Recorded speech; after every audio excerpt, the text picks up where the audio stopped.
Today is Wednesday, July 7, 2004. This is a meeting of the Franklin County Board of Commissioners. Gonna do what's wrong. Morning.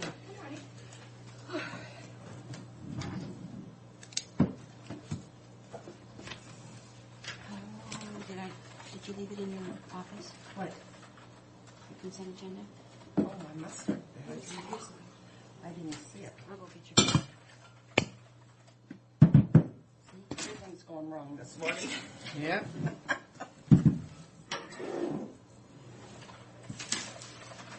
Okay. I move approval of this consent agenda. Second the motion. All in favor? Aye.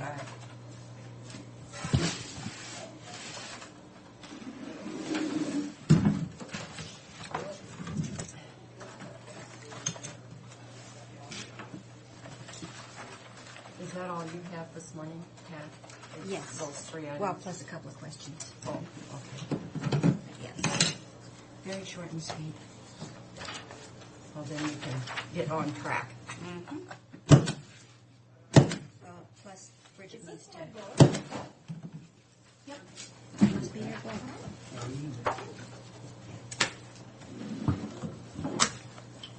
Too much junk.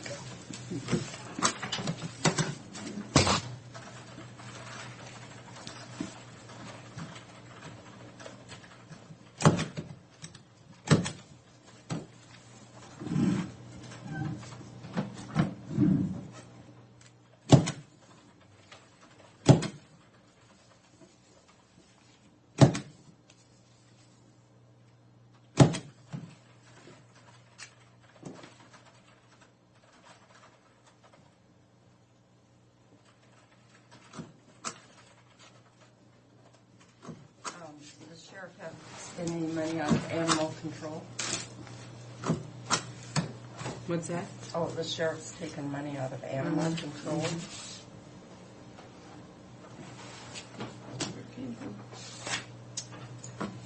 Yes, help on animal control.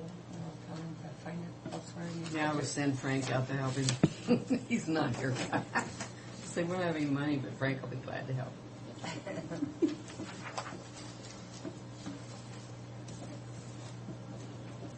Did you hear Kona this morning, Fred, regarding I didn't hear from him. the water slides stuff? Oh, no, I didn't. It said all three cities had a spot for it.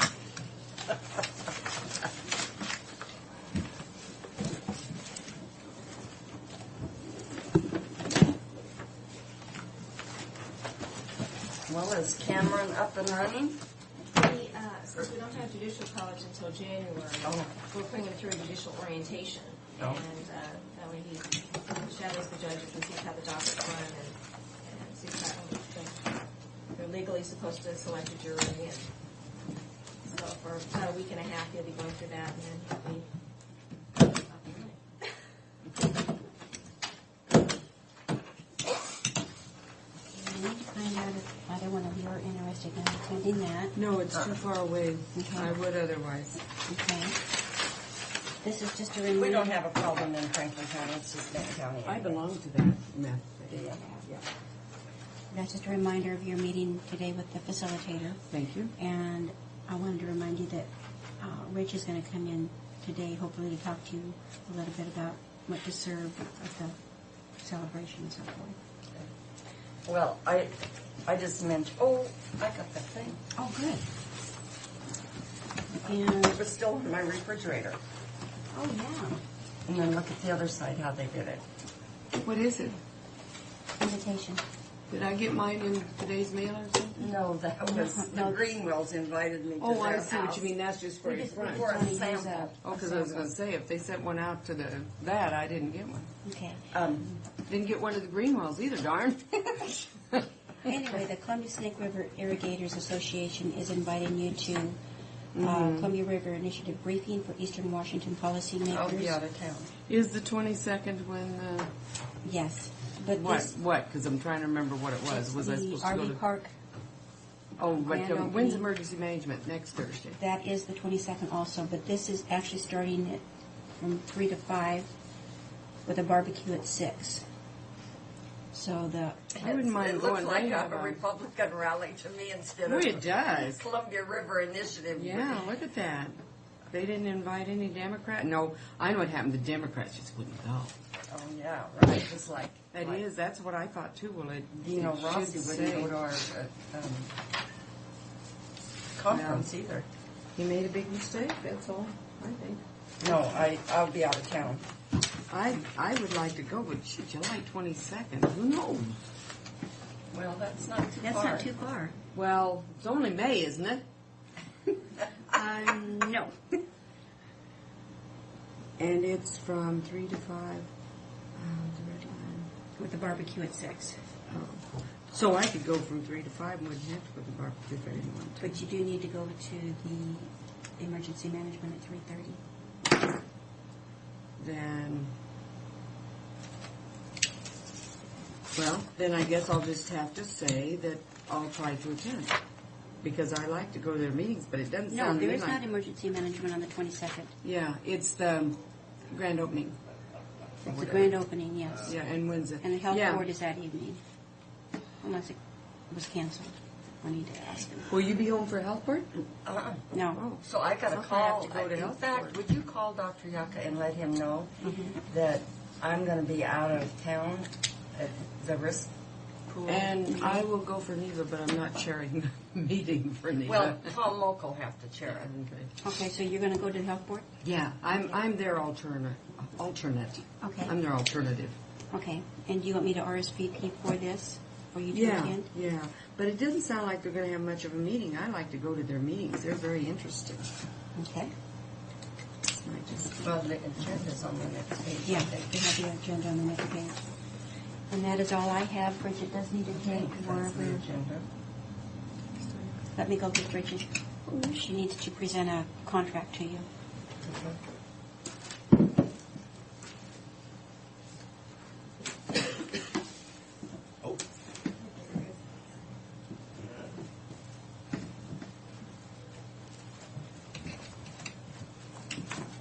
And I think this is Pat's. No, that's Sharon's. Yeah, yeah. This Was one- Judge Swisher coming with you, Pat? It's not, I think he's going to be coming with Sharon. later today. Oh, So I was just, as far as I know, I'm just here to clarify what we discussed on the 7th. you know, unless it's done right away, we tend to And that's my forget. fault. I didn't get back in front of you the next couple of days, and then I should have been here when it was on the consent agenda. That's my fault. Because what was in the, what we had transferred in the in contingency was, as I recall, was about $11,000. And then you said that if you got that, you'd have a balance of about 6 or 7. And now you need another 19 on top? The 19 was from the social creditor reimbursement, and we had asked if that could be put into there, and that was approved as well. And then I'd asked for another 10,000. Fred had suggested waiting until later in the year, and so that was denied. I remember that. She did say that this just will bring us up, but we have another bill coming in or something, or we will be receiving further expenses, so. Tell you, boy, Huh? it's criminal justice is getting pretty expensive, but I don't know what you're going to do. Get out there and talk to those folks. Is Bridget going to do something here? I am. Actually, I need to get some contracts signed.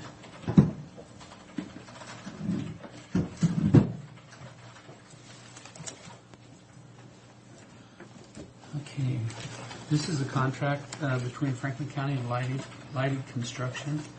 The contract amount is $9,029,900. How much? $9,029,900. And then the next thing I have after that is to cut $218,000 out of this contract. So this would be change order number 1. So we need to have the contract signed first, and then we'll have the change orders signed next. Okay. And here's the resolutions. Oops, excuse me. I thought we were talking about Sharon's contract or something. Yeah, You want to make it Stamper? I move the approval. Fred. Oh, I'm sorry.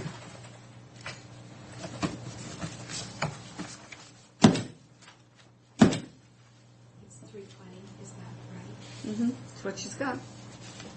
Looks like it's upside down. Okay. I did just Oh, move. okay. You don't want to read the amounts into the record?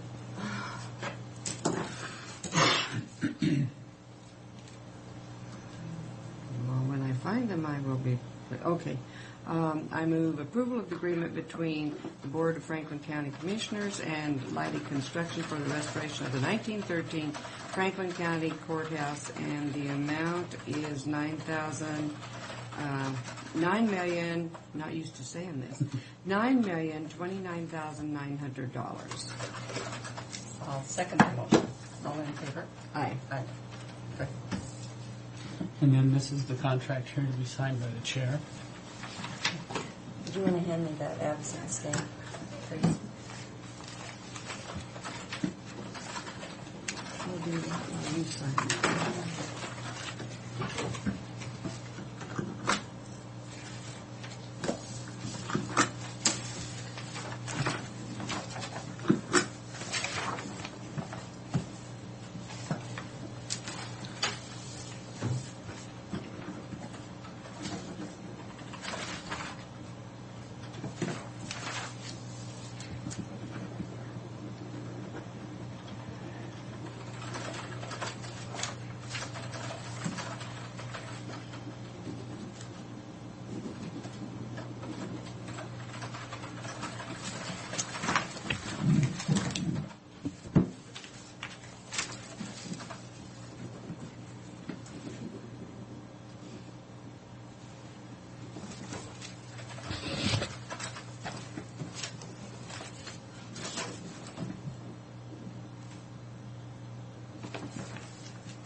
Now we have a change order, huh? Yeah, and that's like they do. You need to get theirs as soon as you can. Okay, the next thing is, give me all of this. You got all three resolutions, didn't you? Mm-hmm. This next is a change order to the contract. To reduce it down by $218,313.27. It brings the contract amount to $8,811,586.73.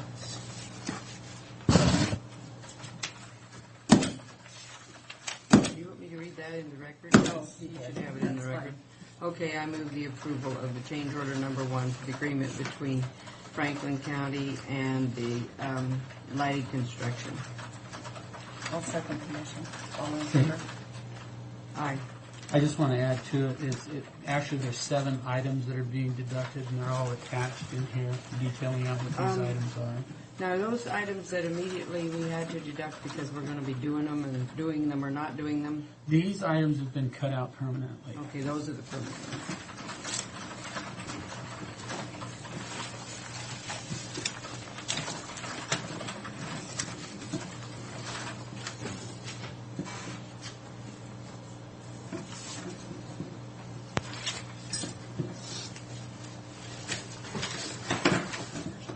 Yes.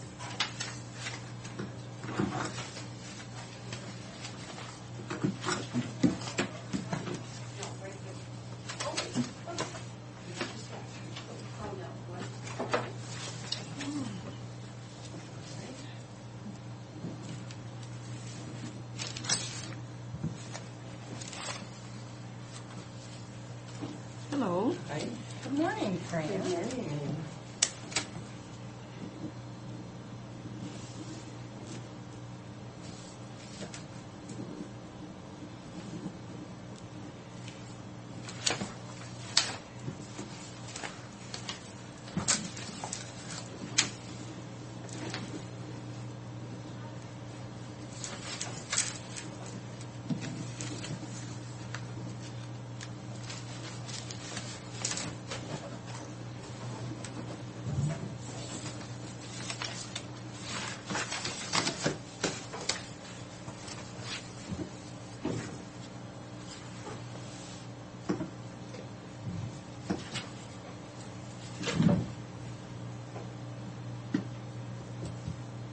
You gone? I guess. You deserted us.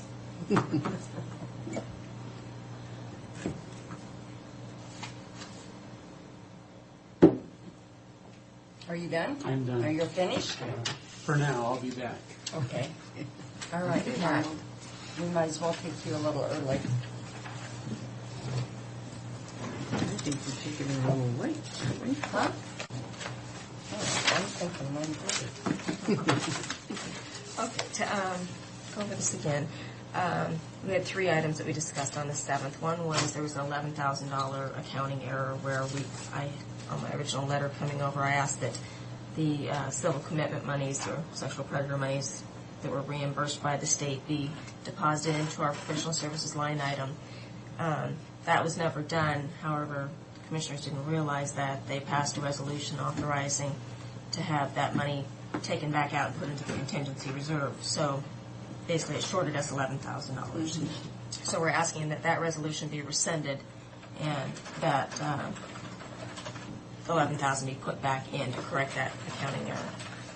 Then the second request was a request for $19,000 of the civil commitment or sexual predator monies that were reimbursed by the state, which includes that $11,000 figure, be deposited into professional services to cover the expenditures. And I think that's the confusion right there. You're not really asking for another 19,000 besides the 11, are you? no. You're just bringing it up. What they're doing is correcting the accounting error with the $11,000. You should have $11,000 too much in your contingency reserve, so that needs to be put back into, because you got the civil commitment monies from the state, and then you took $11,000 from my professional services line item, so you should have $11,000 too much in there. Okay. So that corrects the accounting error, and then the other one is starting fresh, taking all of that $19,000 and depositing it into the professional services line item. And then the last one, which was denied, was the $10,000 request, which I think we're okay for now. And we're continuing to bring in money on. See what I'm saying? So actually, really what you're doing is you're requesting an additional $8,000. Yes. It's 11 is already there. It's already there if we put it there. It has to be put there, though. Yeah. We need to correct the accounting error, so we're going to put $11,000 back in that was taken out, Right. and then take $19,000 and put it in. Right. I think we're saying the same thing. Just That includes the 11, though. That includes the 11 that was never put in. Yeah. Okay. Do you have the resolution number? 322. I'm sorry. Okay. 2004, 322. Okay, then, Kenneth. I move that we rescind resolution number. It should be in here soon. Oh, yeah. okay. Yeah. 183. Okay. We're rescinding. Actually, yeah. Or yeah. You're rescinding. Okay, I move. Well, are you? Resolution. So are you ready for the full motion? Then I move that we rescind Franklin County Resolution 2004 number 183, and place an inter-budget transfer of $19,000 from the 2004 current expense non-departmental budget number. Or budget, I'll just leave the number for contingency reserve line to the Superior Court line and on their professional services line. I'll second the motion. All in favor? Aye. Aye.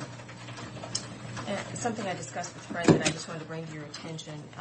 It's not a request, more just informative. We, in Benton County, we had to ask for additional monies for our part-time office, which is our on-call bailiff. Because we weren't going to have, their line items are set up differently than here. In the Franklin County salaries and benefits line item, I have enough money to get through the year. We had requested a total of $5,383 to get through the end of the year, and it would be an impact of about $1,400 for Franklin County if we used all that. And that money projecting out through the end of the year is in there. And so there's not a request for any new monies, but I wanted to let you know that we had made that request. Yeah. But what about the rest of this year? Does it look like? That would assist us in getting through the rest of the year. The Franklin County commissioners had approved for a fifth bailiff. Benton County did not. And we told them if we didn't have the fifth bailiff, we would need on-call monies to be able to Okay. staff them. So that's what we're using this money for. Great. Okay. Is that it? Okay, That's it. Thank you. Thanks. Sorry about the error in where the money went.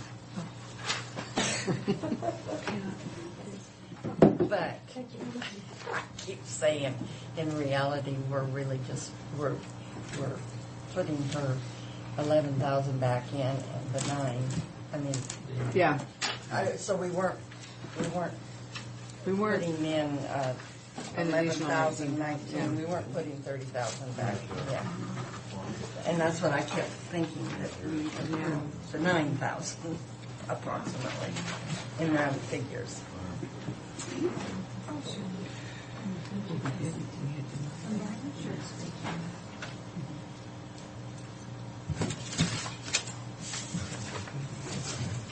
Well,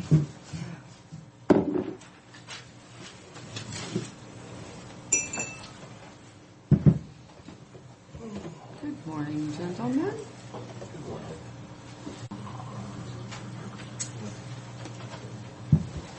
We have something that's the retroactive resolution for Bob Tippett's short plat you signed. Oh, We'll go ahead yes. and do that. All right, that's good.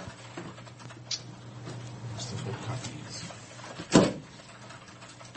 So we're on 24.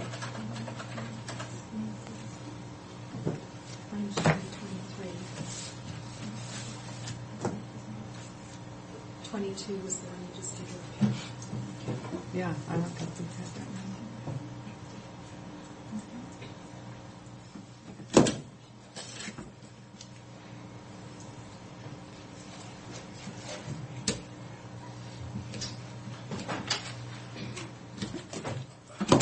Okay.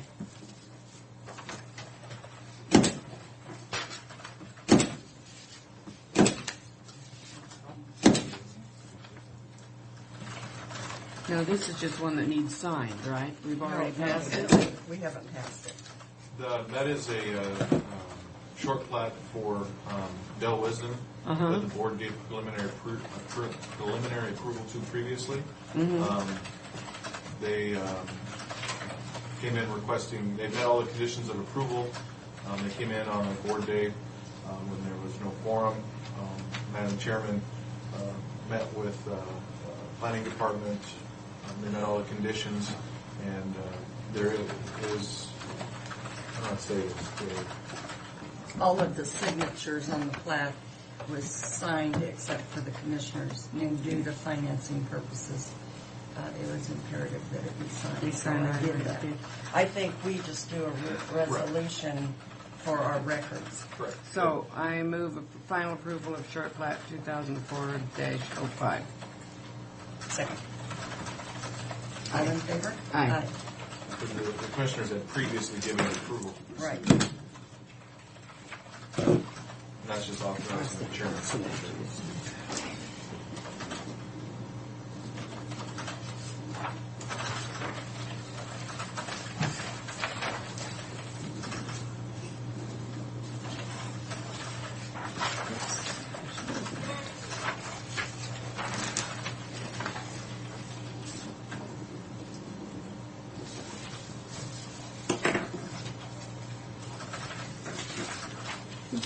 Sorry.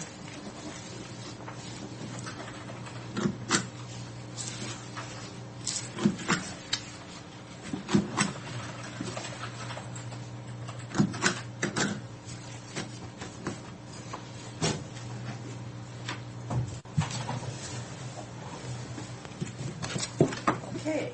We're here this morning for a public hearing on short plat 2004-09 to short plat 98.46 acres into 2 lots for Richard Sturtevant. And present this morning is Commissioner Corcoran, Miller. Mr. Brock is absent. Mary Withers, clerk of the board, Jared McPherson, Greg Winch, planner, and Fred Vaughn, our administrator, and there are members in the audience. So with that, who's going to? I'll go ahead with the introduction. Okay, Short plat 2004-09, the applicant's proposing to short plat 98.46 acres into 2 lots. Lot 1 is approximately 93.46. Lot 2 will be 5 acres in size. The property is owned agricultural production. It's located east of Taylor Flats Road, west of Dayton Road, south of Birch, and north of Alder Road out in North Franklin County. As the application's been submitted, it is in compliance with our county subdivision ordinance. We are recommending approval with the findings of fact as shown in the action summary, as well as findings 1 through 7. Conditions 1 through 7. Here's a copy of the plat that's submitted by the applicant. The 98 acres is outlined in the yellow. The 5-acre tract is up here in this corner, and I do have a blow-up on the next page, which gives you a little bit more detail. It is south of Birch Road, which is identified here in the blue. The orange identifies USDR skibbed facilities, the buried drains and whatnot. And this dashed line actually represents a section line, so that's, don't confuse that with a Easement. easement. Because I ran out of color, so I apologize. Well, we'll have to get you some more color. Some more color. That's the first thing they taught us in planning schools, how to color. So we do have some conditions. We have the health department conditions that the applicant must comply with. We also have some surveying discrepancies that the surveyor would need to take care of, some calculation errors and whatnot. We have our fire marshal comment, due to lack of fire suppression, they shall have a 20-foot setback. From any other building? That's actually 20 foot from the sides of the properties and then 15 foot between structures. And that structure separation could be reduced with an approved firewall, which is just a certain size of sheetrock. The surveyor needs to add a vicinity map to the plat. Birch Road needs to be labeled as dedicated. It needs to comply with the USDR requirements for the identification of facilities on the plat. There is a 1-year approval for the plat to meet the conditions, and we have our $50 regional park fund fee that can be paid at the time of recording or at the time when building permits are issued for either of the lots. So again, staff would recommend approval with the findings and conditions as specified. Okay, then I will open it up first for comments from the audience that disapproves of this plat. Is there anyone in the audience that wants to speak against this plat? For the third and last time, is there anyone that wants to speak against this plat, short plat?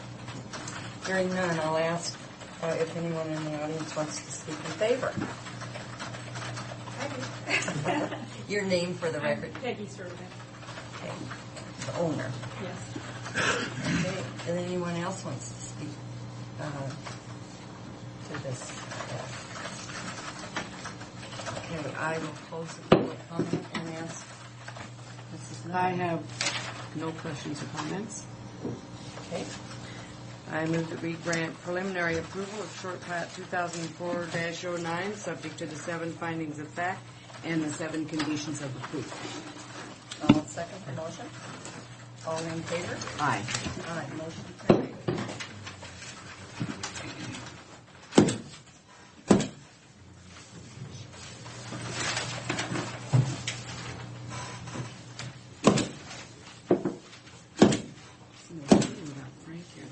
I know. No fun at all.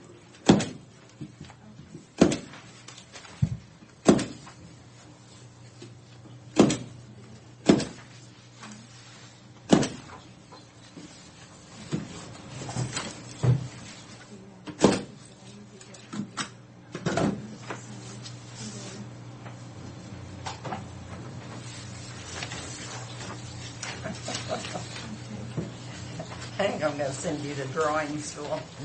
I can't, I'm not sure. Have you checked your budget? Is there room in there for more Crayolas? For a different color of highlighter? Yeah. Well, I do it just so that it stands out a little bit. Maybe I need to rethink that a little bit. No, it's much appreciated. I like that. Yeah, I do too. I just was going to send you to drawing lessons. My straight edge is crooked.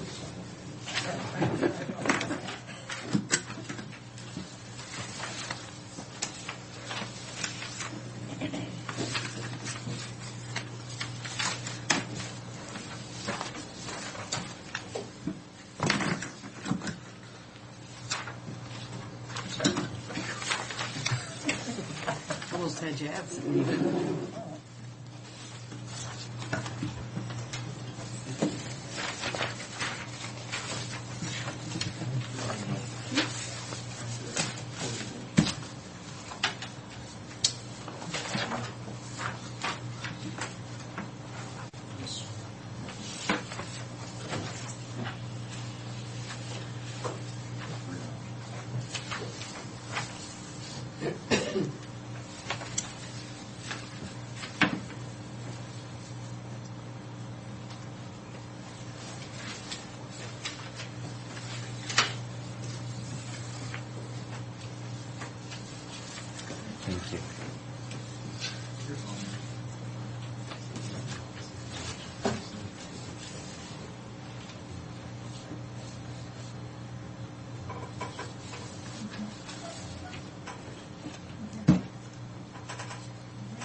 Is that Michaela's little friend? Yes.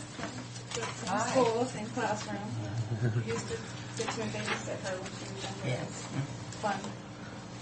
Thank you. Bye-bye. Okay, we're here for another short plat and preliminary hearing for CAD development to short plat 5.94 acres into 2 lots. And same individuals are present. And with that, Greg, do you want to... CAD Developments proposed a short plat 5.94 acres into 2 lots. Lot 1 is approximately 3.05 acres. Lot 2 will be 2.69 acres. The property is zoned RS40, which is our 1-acre residential zoning out in West Pasco. It's located east of the future extension of Road 72, west of Road 70 Place, south of the Franklin County Irrigation District Canal, and north of Argent Road out in West Pasco. As it's being submitted, it is in compliance with our county subdivision ordinance. Staff's reviewed it, and we've received basic comments, and we're recommending approval with the 7 findings of fact and the 7 conditions. Here's a copy of the plat that was submitted by the applicant, just to get you oriented. Road 68 is over in this area. This is the vet clinic on the north side of Argent, just west of the old Heidi House, which is now the Emmett's restaurant. There's a new subdivision here off of a newly constructed Road 70 Place. This is the proposed plat here. Lot number 1 is 3.05 acres and is at the intersection of Argent and a future Road 72, which lines up from the north of the existing Road 72. Lot number 2 here is proposed at 2.69 acres, and this is the irrigation canal right-of-way and ditch here through this location. We are recommending approval with the findings and conditions. The conditions must comply with the health department. Fire District 3, along with the fire marshal, is requesting a hydrant at this location, with the red circle is. Public Works is requesting that no building permits be issued for lot number 2 until a road is constructed to current county standards for hard surfacing, submitted engineered detailed plans and so forth. The utility district is requesting an easement along the south property line of lot number 1 and along this location of the right-of-way up to the end of the cul-de-sac, future extension of utilities. That road will never go any further north because of the canal. Public Works wasn't sure about that. Oh, okay. The canal might someday be underground in a pipe, and it could cross at some point. There is an existing 15-foot road and irrigation easement on each side of the property line. So there is a 30-foot right-of-way there. So at some point down the road, this road could be extended.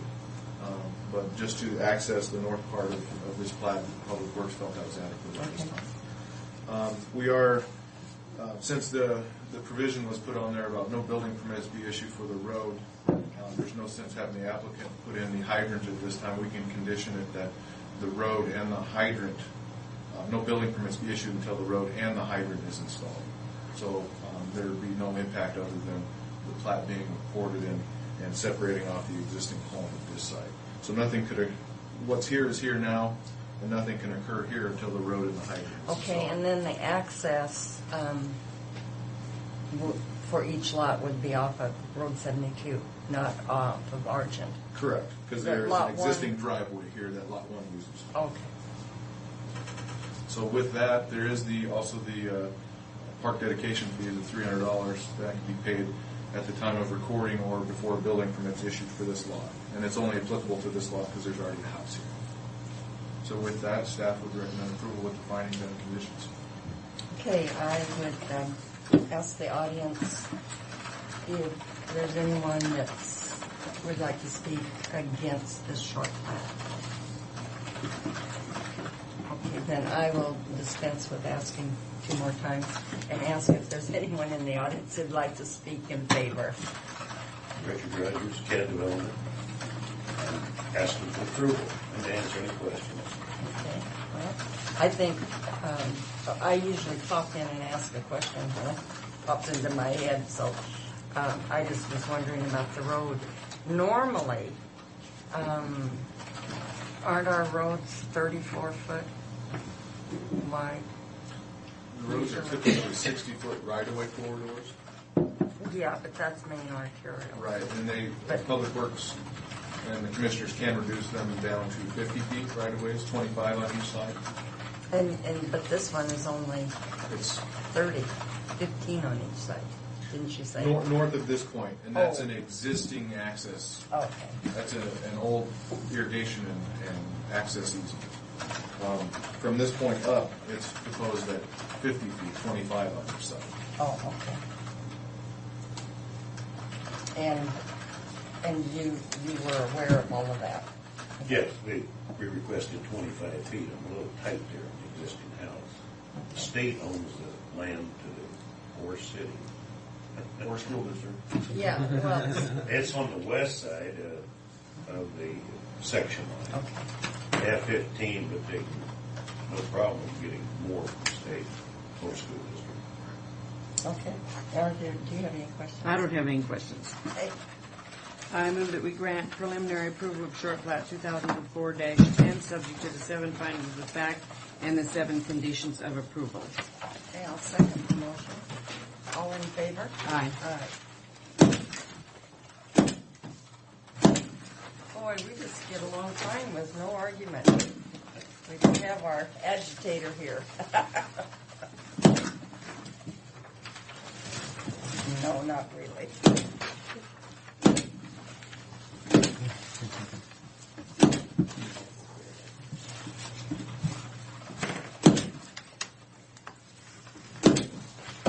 Well, Fran, how are you doing? I'm good. How are you? Good. I haven't seen you for a while. You girls just look fun. So. Oh, thank you very much.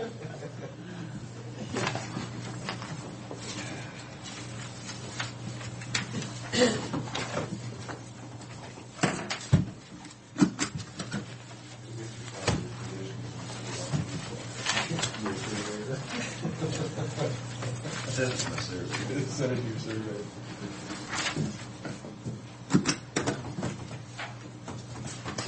Well, we're back on track. Away we are. Well, we're ahead of time.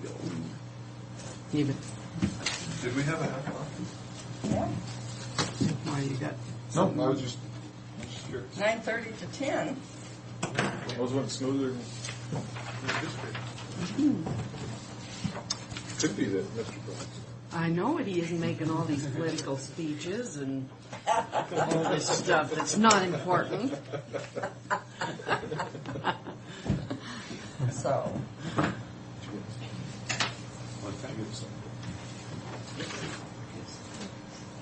I wonder if Fred has some monkey business for us to do. Did you have something to see us about, Fran? No, I'm just a neighbor. Just Okay. interested in what was- Good. Yeah. It's nice to have those.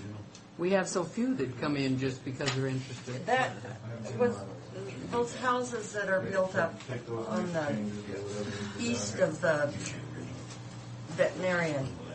Is that some of your land? It was my land and he bought it. And he developed those houses? See if that came back and bring it back to them on Monday.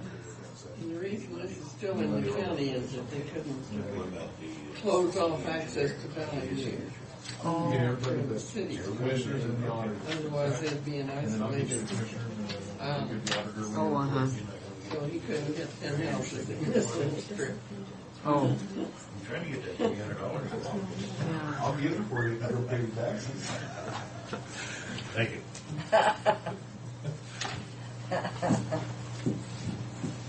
Thanks, Richard. Thank you. uh-huh. Oh, Thanks, I know guys. what I'd like to talk to you about. I had an individual asking about why are we so slow in regarding, developing that property out on the river front. In the park? No, way out. The comp plan process? Uh-huh. And I said, well, he said, if I could annex to the city, I'd annex tomorrow, because they really are on the ball. And I There's said, nothing, well, you know, we're hampered by the Growth Management Act, and I said, we are working on that.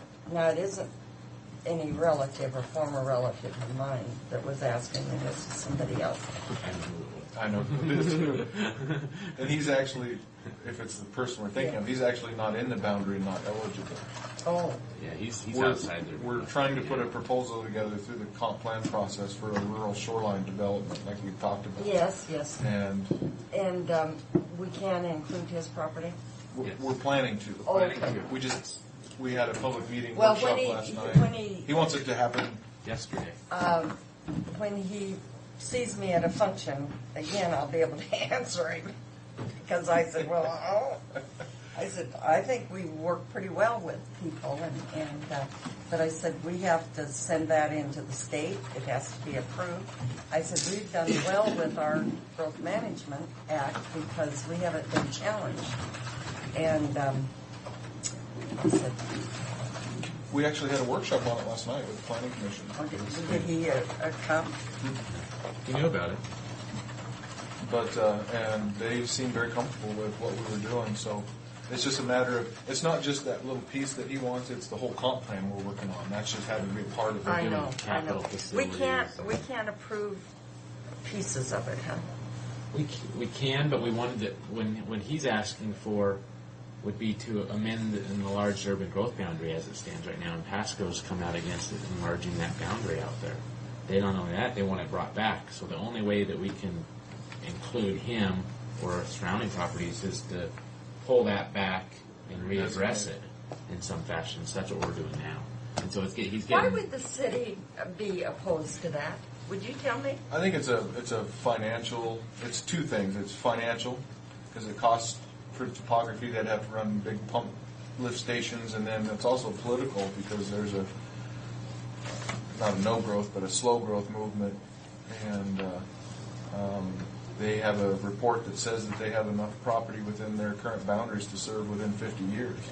And GMA is supposed to only be a 20-year forecast, so if they ever got challenged or we got challenged, there'd be some question as to why do you have such a large urban growth boundary?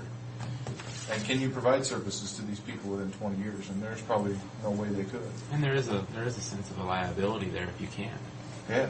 if they were to ever get challenged. But it puts us in a precarious situation politically and planning-wise because the urban growth boundary's been there for 11 years.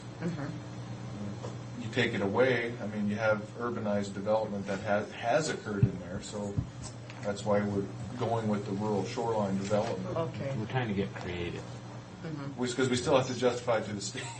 Yeah, yeah. So we're trying to balance all that in terms of what's But Pasco you've on. explained that to him, haven't you? Yes. Well, he's frustrated because he wants to get going. He wants to get going. Well, he's getting up there in age. Yeah. He was in my office last week, and we talked for a half hour about it. He understands, but he just doesn't. I'm sure he talked to you. Anything to kick us in the what he perceives as the That's rear to pretty get us. much what he said. Yeah. No, he thinks you're nice young men, but he just doesn't understand the What's wheels taking of so government long. being so slow. And we've hired Mike Corcoran, and it's just me and Mike, basically meeting once a week and working on it and going through it. We're not Pasco and spending, hundreds of thousands of dollars Yeah, here and hiring uh-huh. a Seattle consulting firm to come in and wipe it out. So And he's used to the process of you make a proposal, you have one public hearing, and you go forward. Not the state reviews, and you have to have public workshops, and we're going to have to go around to different sectors of the county to have workshops and meetings. And we'll be doing that this fall. But it's a shame if we've got view property that they can't build and. As of right now, we can't, but hopefully by this time next year we could, or by Well, January. anyway, I'll have an answer for him, so to speak. It might not be what he wants to hear from me. But thanks We're for working the. Yeah. we're working on it. Okay. Thank you. Fred, do you have something right quick? We got 10 minutes.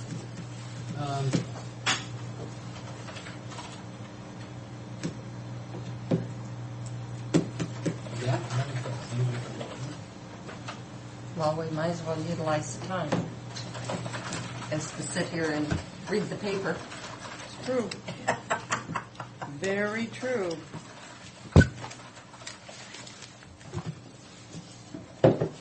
No, if you I want cut to. it short here. I guess they weren't going to give one to Frank, Mary. We did number 1, right? Oh, she gave you one. Oh, she did? I'm sorry. I didn't realize I was Yeah, we've already done one.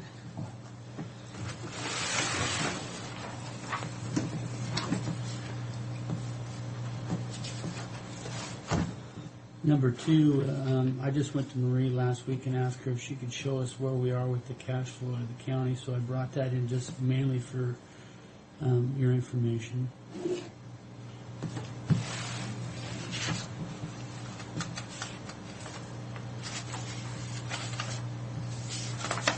Is that how much we got from PUD? Gee, that's pretty good. PUD privilege tax. The 437. Oh, I see. Down at the bottom. Yeah. Just better put my glasses on. That might help. Yeah, we've been actually from payroll to payroll. It seems like we're sitting around anywhere from $500,000 to about $800,000. So I'm just trying to keep track of our cash flow. Good. Good. Yesterday I met with Captain Long in regarding to the corrections budget because his revenues are not showing that they're coming in the way he had projected it. I think we need to keep a close eye on that. He basically sent me a report yesterday. I haven't had Whose the revenues? the jails Jails. revenue. I haven't had the opportunity to sit down and compare them to the printouts. I need to go over to Tom and get his printouts, but I think that's something we really need to take a look at too, and we may have to open the budgets up and do some adjustments. Captain Long and I are going to sit down and go over it before I bring it and present it to you, but I just want to give you a heads up. Because of the large amount for uniforms, did he explain whose uniforms and what? He did. Actually, we had a brief conversation about it. And actually, it was kind of the opposite of what you were thinking. They had a couple of new hires that come in that need smalls. So the vest goes with the uniform. If for a deputy or any of the law enforcement are to carry a weapon, they're required to wear life vests. Mm-hmm. And I asked him as to why it didn't get put in his budget as a line item for this type of a thing, because it wasn't there. And he said, well, there was discussion about it, but it was never put in. I said, well, you need to make sure that that gets put in this next year. It's a contractual obligation through the unions. It's something that has to be done, but the departments need to realize that they need to make sure that they get those requests inside their budgets, because you don't know what's going on, and I don't know what's going on unless they tell us what's going on. Well, there was a discussion on life vests, and I guess, yeah, they have a responsibility, and I've heard this so many times. Well, I requested it, but you didn't. And sometimes you said you approved it, but it didn't get put in my budget. I don't understand somebody that isn't that protective of their budget. Well, we did hear that this year again, and before the budgets are absolutely adopted and finalized, we had a little discussion that we need to send those out to every one of the departments and give them like 5 days to review that and get it back. Right. If they don't notice that a line item's not in, then that's not your problem at that time. That's very their good problem. policy. Yeah. So we don't have that happen again. So, but we've been kind of, sitting right at about $500,000. I just want to keep you informed on that. The next one is a letter to the city with regards to their offer. It's just a rough draft preliminary. If you want to make changes, I thought it would be best to respond back to them. I just, I'm wondering with the money, why this is alone with the money that they provided to some other things that weren't, they... From what I understand, Gary had gone to council with a request for both, because I made it fairly clear that the county's not really, we don't need a loan. Mm-hmm. A loan is not what we need. We need the cash. So I guess this was the direction that the council decided to go. And two, I guess in all fairness, on the city's part, they realize that the county has some outside funds that may be able to manage, take care of this, as the CTED, as I've mentioned it in here. So, if the county needs it, they're willing to loan it. But to be frank, if the county's not willing to spend its own money, then why should they? Yeah, well, that's really, that's good that it's a no-interest loan. That's, Yeah. And actually, we could, over a 10-year period, that'd be $30,000 a year. Right. And that would probably, we could easily do that out of our current. Well, I asked him if it was possible if I could get a personal loan from the city with those conditions.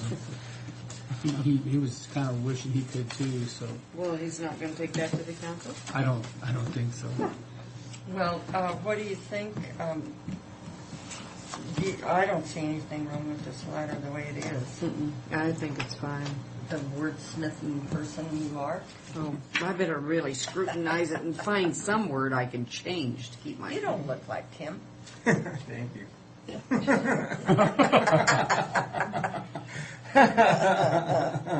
Yeah. Well, it says Tim on the agenda. I'll have Bridget print it up.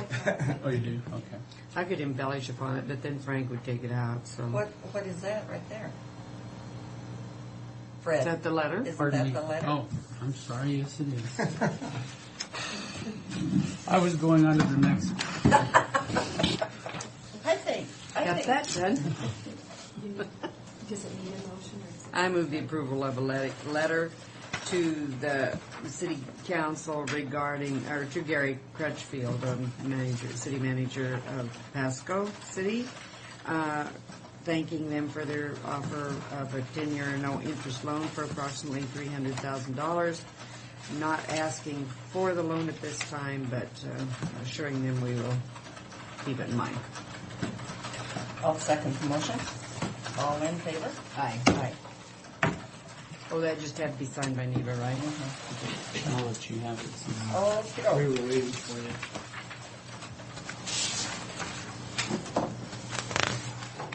we have Mr. Guy Good Walter. morning. Sorry, we did that. There's some resolutions for this tip. Okay, first of all, we've I got some approve bills to pay. Vouchers for County Road Fund in the amount of $604,369.15, and the Motor Vehicle and Public Works Equipment Fund in the amount of $20,920.18. I'll second the motion. All in favor? Aye. Aye. This looks different. What do we sign? This is the usual printout that we get. It isn't. I didn't even notice That's that. all right. We'll just sign this. Whatever it is. And the reason that such a large amount, 600 and some thousand, is because 300 or so to the contract, payment to a contractor for Sage Hill. Yeah. How's Sage Hill And, coming? pretty good, I guess. Is it getting pretty well done? Well, probably 50% maybe, Neva. I think they got most of the earthwork done. We don't have to sign this at And all. then there's a couple of big bills in there for oil and rock for our chip seal. So. Who's doing Court Street? The chip seal part of it we're doing. Are we? The grinding part of it, the city's doing. So. I'm And so we chip sealed a portion of theirs for them. Okay. I'm so pleased that thing's getting covered up, because when you drive to work in the morning down there, you can't see from the glare on the repair. Makes it look like a lane, and the lanes have been changed, and it's just like free for all. So that'll be one definite way to drive when that gets done. Well, it,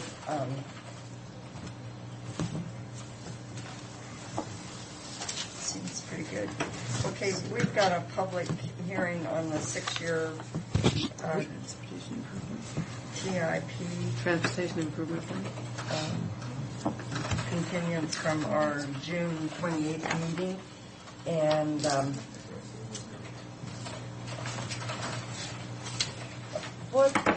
Why did we why continue did we that? continue this? Did you have some corrections? The second sheet there, Neva, is the Uh-huh. financial breakdown. I didn't have that quite done. Oh, okay. And just wanted to double check it and all that. Project-wise, nothing changed from our hearing last week in the map. So Okay. if you have any questions, I can answer them. But mainly just that financial sheet wasn't done. So. Okay. So, do you have a resolution prepared? Yes, Mary's got those. Thank you. I move final approval of the Franklin County 6-year Transportation Improvement Program. And I'll second the motion. All in favor? Aye. Aye. Mary, I want to double check. Is my resolution 325? 326. See?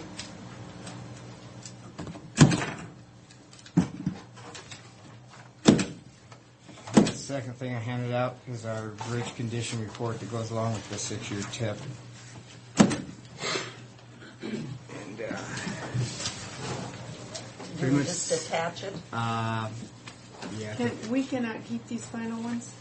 yes. Okay. Oh, I thought they were part of the resolution. Well, They gotta Mary be probably attached, needs at least won't they? 3 of them. I But- can make another copy. Okay, because I scribbled on mine And I've already. got one extra copy. One thing I did forget. I have. It's these, I can make them and you can send them to Okay. I need some more. Good. Fred probably Boy. doesn't want his.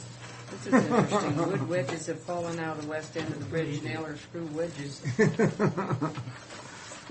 A bridge Glad I is- moved off of, well, that's Muse Drive, but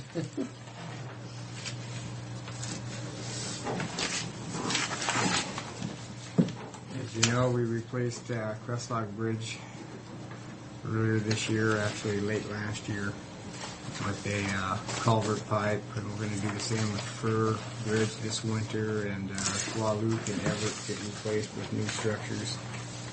And currently Dealing Lane is being considered for funding by the feds.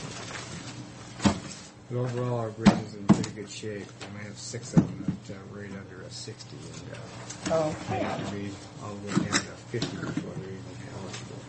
good job. And then the last thing is a request for a waiver from the Catholic Church. I guess we've granted that before, is what Bill was I saying. move approval for waiver for Chihuahua Park usage fees to the Catholic Family and Child Services for the date of, I don't see it. No date. Oh, for August 27th, 2004. I'll second the motion. All in favor? Aye. Aye. Okay.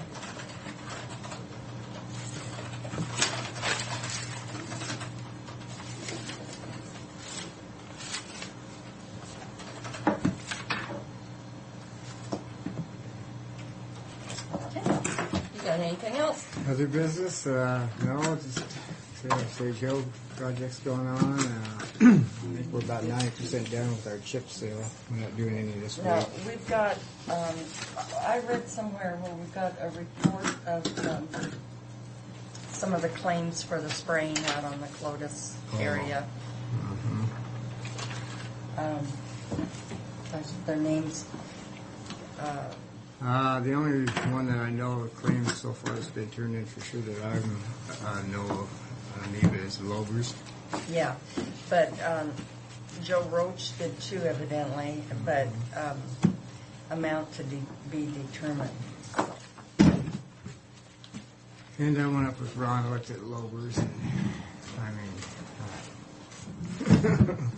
definitely the spraying along the road wiped out 2 or 3 rows, but usually that's pretty crummy weed anyway. And I it's think usually it'd be on our thinking myself. right away. Well, that's yes, typically it is. So, So, yeah, I've got mixed feelings about that. but I don't know what you can do. I think for the, the goodwill, I think we might as well just, Well, I think so. No too. more money. It's going to cost more Yeah, for this paperwork time, than yeah. just money. I Hope hope. yeah. everybody don't jump on the bandwagon next time, but, yeah. I just think we should just go to the borrow pit, or ditch, and And then wait for the complaints to come in Yeah, I because don't you think he didn't was keep your directed. right away clean.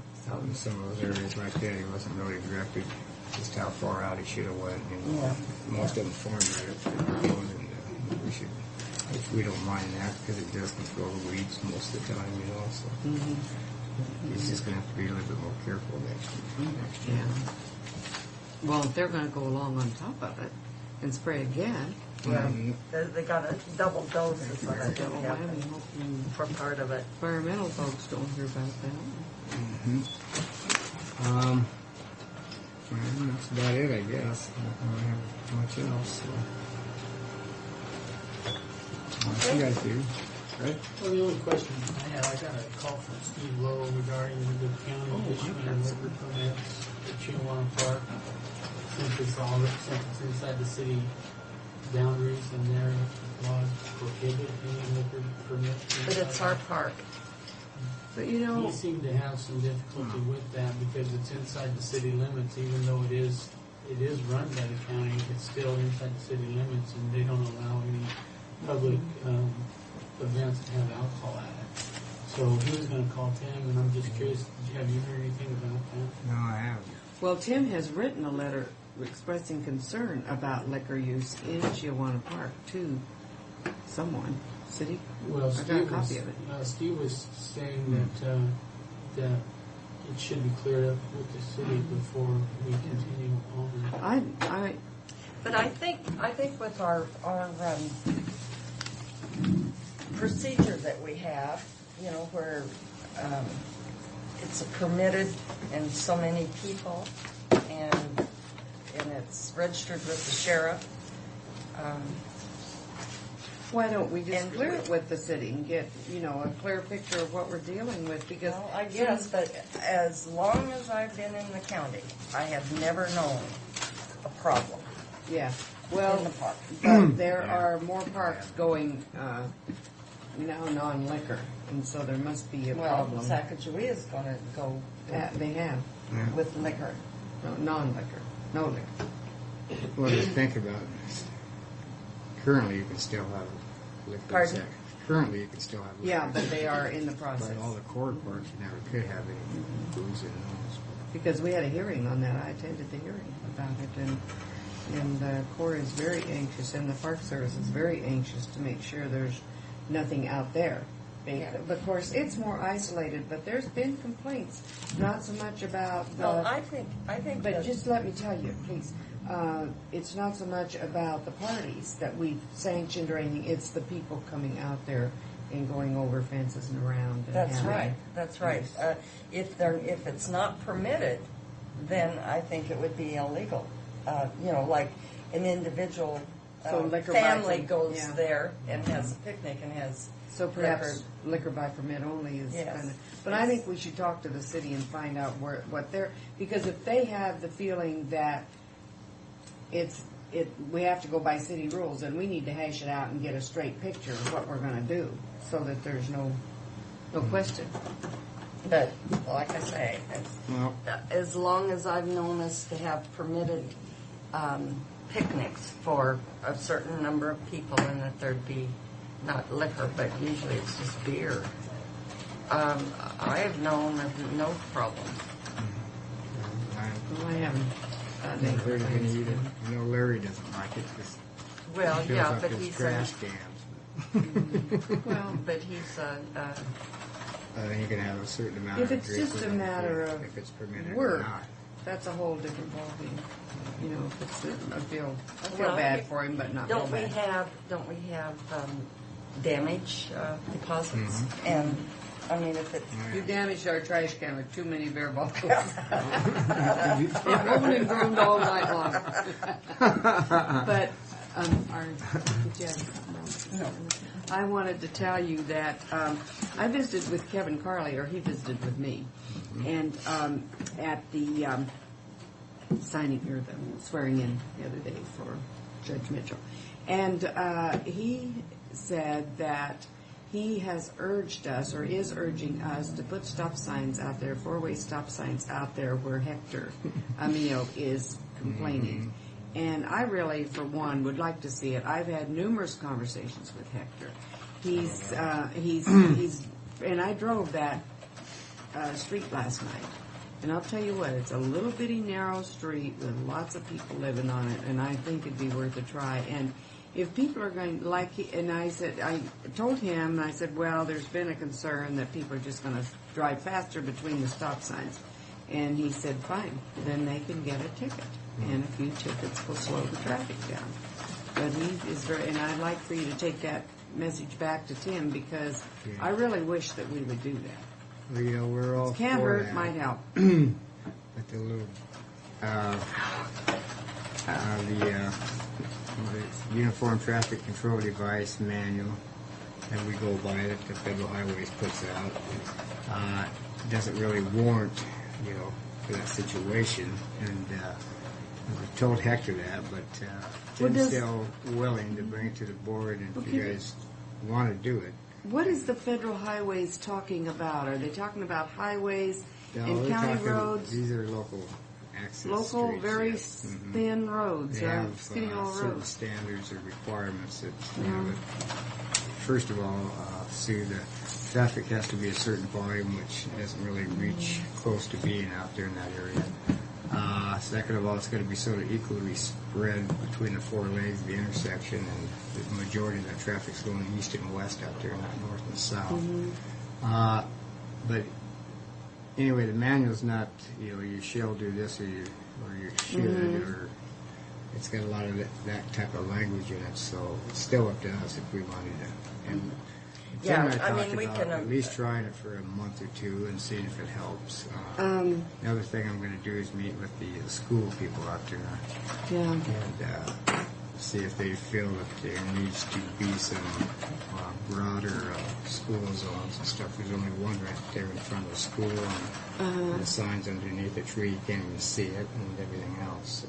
I think Hector said he met with that gentleman. That gentleman seemed very amenable to do whatever others felt was necessary. But my question is, who pays for those signs, and does the school or do we? No, we usually do. We See, do. the schools require to have a walking type of plan in place. They have a majority of their students walking to school. So they need to do that and have that in place before. If they don't, I think they bus all their kids. Well, that's what we've heard, you know. But No, there's quite a few of them. There's well, even Hector said the speeders are the parents taking their kids to school. But he said I disagree. There are walking kids out there, and he said and there are people trying to back out. That 1 minute there's no car, and next minute there's a speeding car, and that's probably quite true. That's true. A lot of places. Oh yeah, we get that problem. Well, I think But- because Except then Tim we've was- done everything we can do to alleviate it. I mean, if the sheriff doesn't park somebody out there, issue And he tickets. won't. He said Kevin said, we're not going to, he said, I specifically drive there on my, I don't know if that's on his way to work, but he drives there coming and going from work, and he said, and I've stopped and talked to Hector, so he knows, but he said, we can't keep an officer out there 24/7 because we don't have any officers. That's right. Well, so I And speeding They're very seems busy. to happen just oh a yeah, they're few very busy. time but- periods during the day, you know. Yeah. Either Just a, people and in a hurry to probably get to work or school, and Yeah. vice versa coming home. people in Tri-Cities and probably every other place in the world exceed the speed limit Oh, all the Most time. people do. You know, it's just but they I feel probably safe do. at. I know I do. I mean, try not 10 to. or 15 miles an hour over, but I try not 3 to or go 4 or any 5. over, and that way if I go a little over, maybe I want to Maybe. make sure I'm clear. Are you instructing Public Works to put the stop signs? Yes. I would like. Okay. Mhm. Do you need a motion? Or is that Well, necessary? You want to do that now, or you want to wait?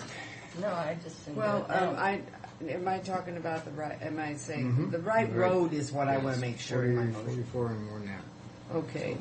Then I move that we instruct Public Works to put stop signs up at Road 44 in Burnett. Second. All in favor? Aye. Aye. Okay. And we'll try it. Then If we get too many complaints, Then we did ours, and then, yeah, we get a lot of complaints of people, but we did that much, and then I would urge you to talk to the school and get something done there. And the school should be putting out bulletins to their folks, Families. to urging them to drive slower. Then I'd like to have a slow sign every 50, no, nothing. All right. okay. Is that it? Here's something that I keep going to the city council and to the irrigation district meeting. The city is trying to pursue the idea of making a park all down the irrigation canal, 100 feet in there. Oh. Can you imagine patrolling a 100-foot, 7-mile long park? I think it is just bad. Green, what are those green Greenbelt or? belt for cities? I don't I can't know. imagine them wanting to have public next to that irrigation canal. I mean, if Oh you no, put- this is after they put it underground. After, yeah, they bury it. Oh, I see. But it'd be in the backyard of everybody. Mm-hmm.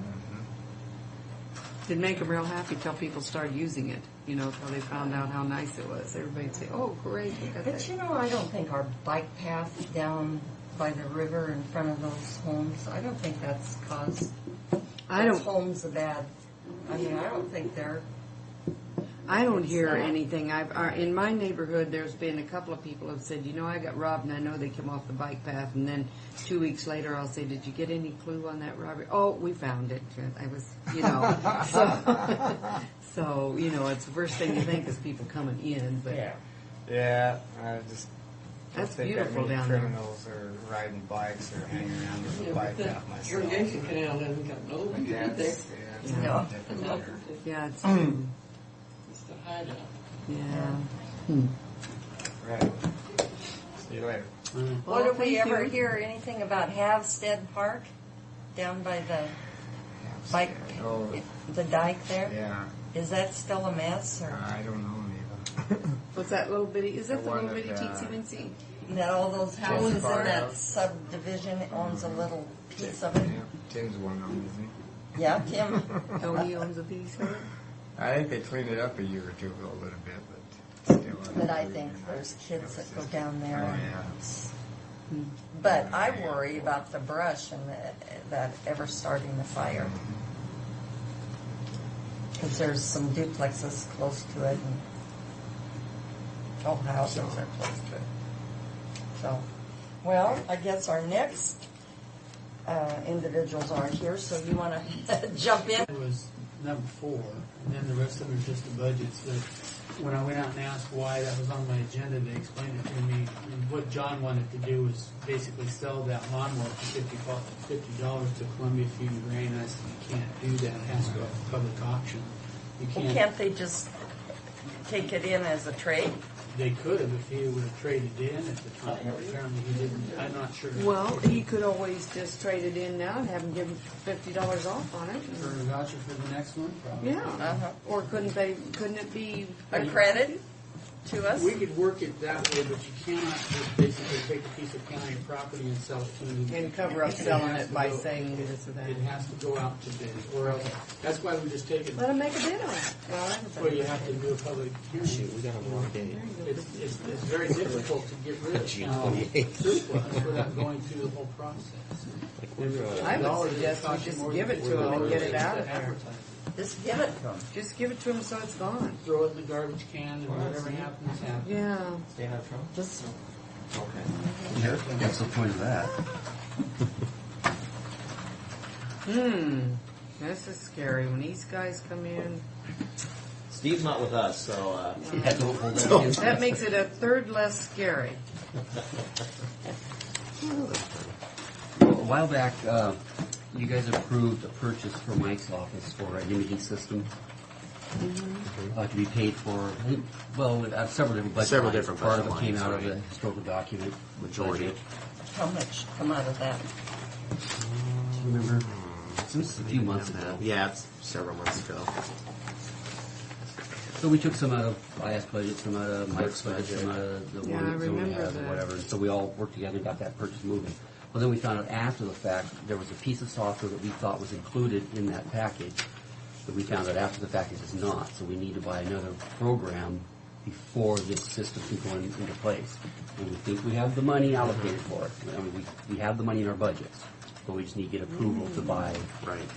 In the absence of Mr. Brock, I feel that I must make this statement. All errors come out of your own salary. Line item. All I come out of his salary line item? No. All I have To is make theirs it come out of easier. Kevin's salary. Okay. No, between his budget and my budget, doing a couple of transfers, we've got the money covered. We just need to get approval to buy it. Well, What is the could I amount on see this? what we've paid for it? Well, we haven't paid anything yet, Okay. For the whole but thing? here's, But I'd like Right. to break. it's been approved, but we haven't paid anything Oh, I yet. see. Right. Okay.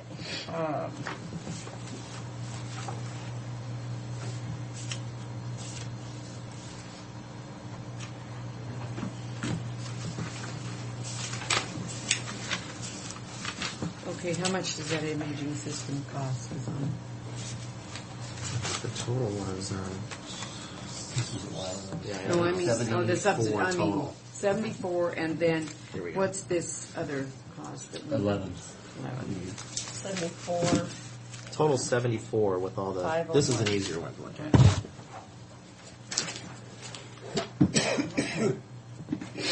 And without the SQL software, there's no way to run the programming Yeah, for it's the the system. software that has to sit How on did the you make a server. mistake like that? Well, Here it is. where does it show? So in other words, you're asking for how much more on top 11. of this 74? Right. 11,000? Right. So it's going to make it 85,000? Right.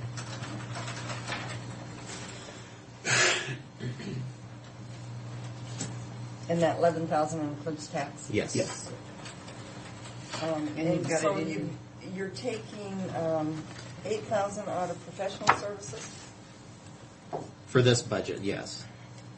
Not for what we're asking for right now. No, that's and another 7 out of witness fees, 35 out of advertising,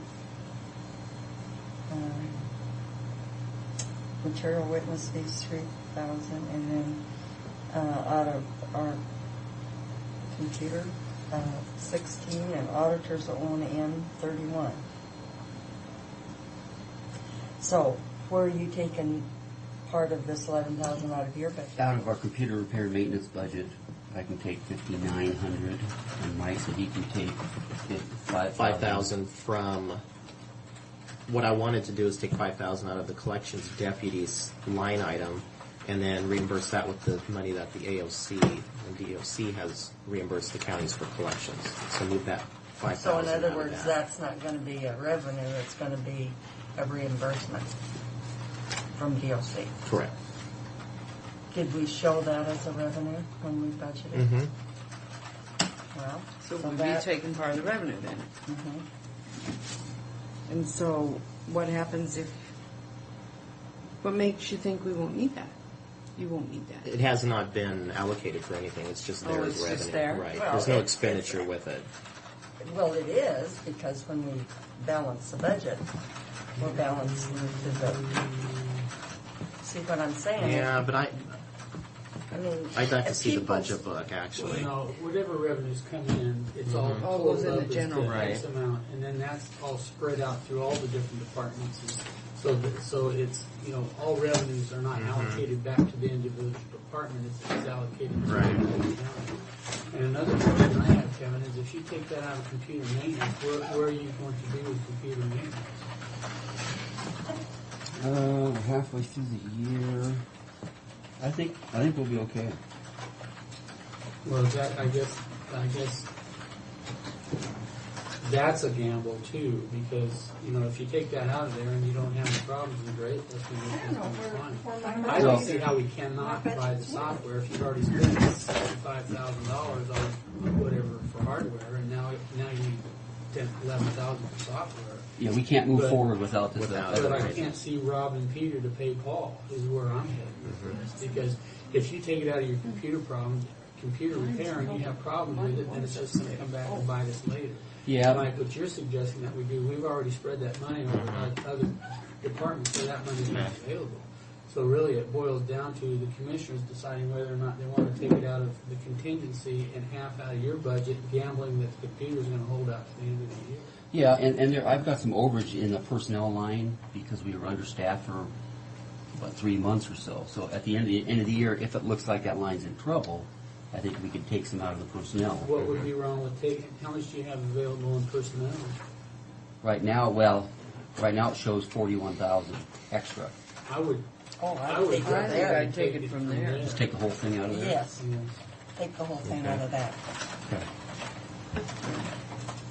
Yeah, I don't have a problem with that. It was just my understanding we didn't like messing with personnel lines. Well, but they don't like the individuals messing with personnel, but this, and I don't want to speak for you guys, but that That's would be fine. the safest place to take it. Okay. Right, if because take you it out of already your know you computer haven't used repair, it. and we get bit in the end. Okay. Because if your staff would have still been there, we'd have spent it on salaries, but. Right, but since he's But they're gone, not going right. to come back and take that Okay, money. so salaries, Okay, that works for me. out of, IS. Could you make a copy of that for me? Before we Do get you too want to far copy down that? the Yes. salaries, you just hired a new person that's coming in over what that particular salary line item was. Is that going to impact us in the end also? I don't think, well, I mean, Oh, he's not gonna make 41,000. minutely, yeah. It's going to impact it, but not enough to take Not over the By, money. you know, 6 months. There's $12,000, gonna be $15,000. There's a $31,000 slush after this 11's taken out. I just want to make sure that you don't take so much out that by the end of the year, he can't get his salary either. We just fire Just do him the then? numbers. We just fire him then? No, you're just convincing that first-year employees don't get the Don't whole get year's paid. salary. Actually, you donated your last month. I could. I could, yeah. It's Bridget's. Tell her gotta find our to budget put books. her name on it because budget books around here. But anyway, yeah, that's the best way, and and I'm looking at what we've taken out of professional services and support, I just hope that. No, that line's is still fine, hasn't changed since that was initiated. Okay, Okay, do you need a motion? And I guess. Or do you want it on the consent agenda when it's actually? let's put it on the Yeah. consent Yeah. agenda because I don't want to make the motion. It's too convoluted. Yeah, Conflugenated. yeah. Is there an urgency to have it done before Monday? Up to Kevin. We I mean, need we're to supposed get, to we go need to get the online item next week. ordered. Can we just go on a Yeah, verbal, go go and order ahead it? and order it, but. Okay. Could I make a suggestion also? Uh-huh. That if it's going to be on Monday's consent agenda, that one of you be here for that in case Frank has questions. Okay. Because I know he's going to ask questions about it. Okay, well, you better have a copy of this for Frank. What time is that, 9? Yeah. 11 from salaries, right? Yeah. Yeah, IS, sellers from IS, okay. And then we got a verbal, okay, to go and order the item, and we'll Yeah. take care of the paperwork on Monday. Yeah. Okay. Yeah. That works for me. All right. Okay, we're back on Thank you. time. Yeah, order it Fairly quickly before the painless. price goes up. 10:30 for the prosecutor. Thank you. And the prosecutors. Be better if I had a chief civil deputy, but other than that, it'd be fine. Well, that's your fault because you're so particular. There was one person that applied or something, wasn't there? There's two. Oh, excuse me. Two. And talked to Fred about whether he wanted to staff those at this time as far as an interview panel, and we both agreed not to at this point. Couple of things. Darren has left officially. He's no longer on the payroll. There is one final thing I would like to at least hire him to finish out. The landfill mediation is set August 2nd on the insurance policy for Phillips Services, the bankruptcy that was handling. Yeah. We got a bill from the bankruptcy attorney in Texas that handled it for us. They got the cash and the policy for us. I'm assuming you want me to send that to Tim to pay out of the landfill fund. Is that right? Mm-hmm. It's about $2,100, something like that. I'm requesting that we also allow me to hire Darren to finish off that project at $100 an hour and negotiated with him simply to finish out that landfill. It'd take more time for me to get up to speed to get to the mediation and get you the money than letting Darren just go to the mediation, pay his time and costs. He doesn't have much more to do other than mediation. If it gets beyond that, then I'll come back and revisit you. It shouldn't be more than a couple $1,000s at most. So if you're comfortable with that, and it's not my money. Well, I think. I don't know if I need to talk to Tim or not, but I think we're comfortable with that, and I think Frank was. Well, it should come out of the tipping fees from that landfill Yes. fund anyway, so it should be billed It back won't to that. impact the current expense. No. But I think Frank would be very comfortable with that too, because I think he was kind of hoping you would do that. Steve, today I sent you some originals that needed to be signed by Dietrich that back from January that when Debbie and I talked about it yesterday, we don't know where that went. It had to be signed by Cindy Kennewick and some others too, so you'll be getting that in the mail. On the landfill? Yes. Releasing funds? No, I don't remember the title. Okay. Well, frankly, it would take me more time spending reading the files to figure out how I have to sign that than just call Darren and says, should he sign it? He'll sign it. So it's cost effective for me and time wise to do it because he's spent 2.5 years in that litigation, deeply involved. In fact, that's been most of his time for the last year and a half. So with your permission and okay to spend a reasonable amount, I'd say up to $2,000 at this point, I want to hire him to do that. Mm-hmm. Okay with that? Yep. Should I talk to Tim or what? No, I think we're Okay. the ones that All right. say go ahead. My National District Attorneys Association meeting is coming up in July. I intend to attend that. I will be driving to that. That's in Vancouver, BC. I will have the money in my budget, but I need permission apparently to travel to that meeting. That is the National District Attorneys meeting. Yeah, could you give Fill us out one of those forms. I will, but I wanted to brief you and tell you why I'm going. and Why I'm are going. they having the national? The Canadian prosecutors invited us to Oh. invited the nationals to meet Oh, with them. So it's a joint conference between the Canadian Prosecutors Association. It's not the prosecutors are called solicitors. I think that they're what our cohorts in British Columbia, Alberta, all those will be also meeting at the same time in Vancouver. So it's I was just curious. Should be pretty. which it is unusual. meeting. Yeah, we'll be very. The last thing I have, before I ask you questions, I have a civil litigation update. Do you want me to wait to do this with Frank here on Monday? Probably. Or give you an update right now, or wait till all three of you here? I think. I usually do it the first meeting in the month, and I can wait till Monday unless you have questions. Let's do that. Okay, I'll put that on Mondays. We'll do an update on that. I think that's all I have, unless you have issues for me. No, I don't. Fred? I don't. No, I Well, think- one thing we did discuss about the Chiawana Park situation. Yes, great. Thank you for bringing that up. I got a call from the city attorney regarding the request by Tim to have law enforcement from the city of Pasco enforce the no drinking in the park at Chiawana without permit. They were concerned about the enforcement of that when we were issuing liquor permits out there.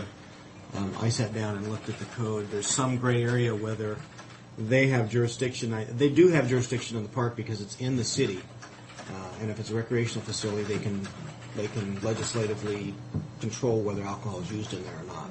I'm not sure it's clear that part, because it's owned by the county, falls within that, but there's an argument that it could be. My suggestion to Tim is that we meet with the city. They're going to get together with their attorney, Stan Stryver, and I, and set up a meeting to discuss the future of issuing those permits and the process whereby it's issued. The city has a similar process that they do for other parks and recreational facilities, including those that are not owned by the city. So we may want to talk about dovetailing into that. I said I don't want to do a shutdown right now with all the permits we've already issued and the liability associated with those permits. But it looks like in the future we may, frankly, because it's their jurisdiction, turn over the permitting authority in some kind of agreement that we would sign off on it as landowners, because we are the landowners and operators of that park. We could work with them on changing their ordinance so that basically they are responsible for issuing the permits within the city limits that we sign off on as a landowner, that we allow these permits to go out there, something along that thing. And that's the concept we're talking about, but we need to sit down and discuss it and see what we're doing. But there is no drinking in the park without permit.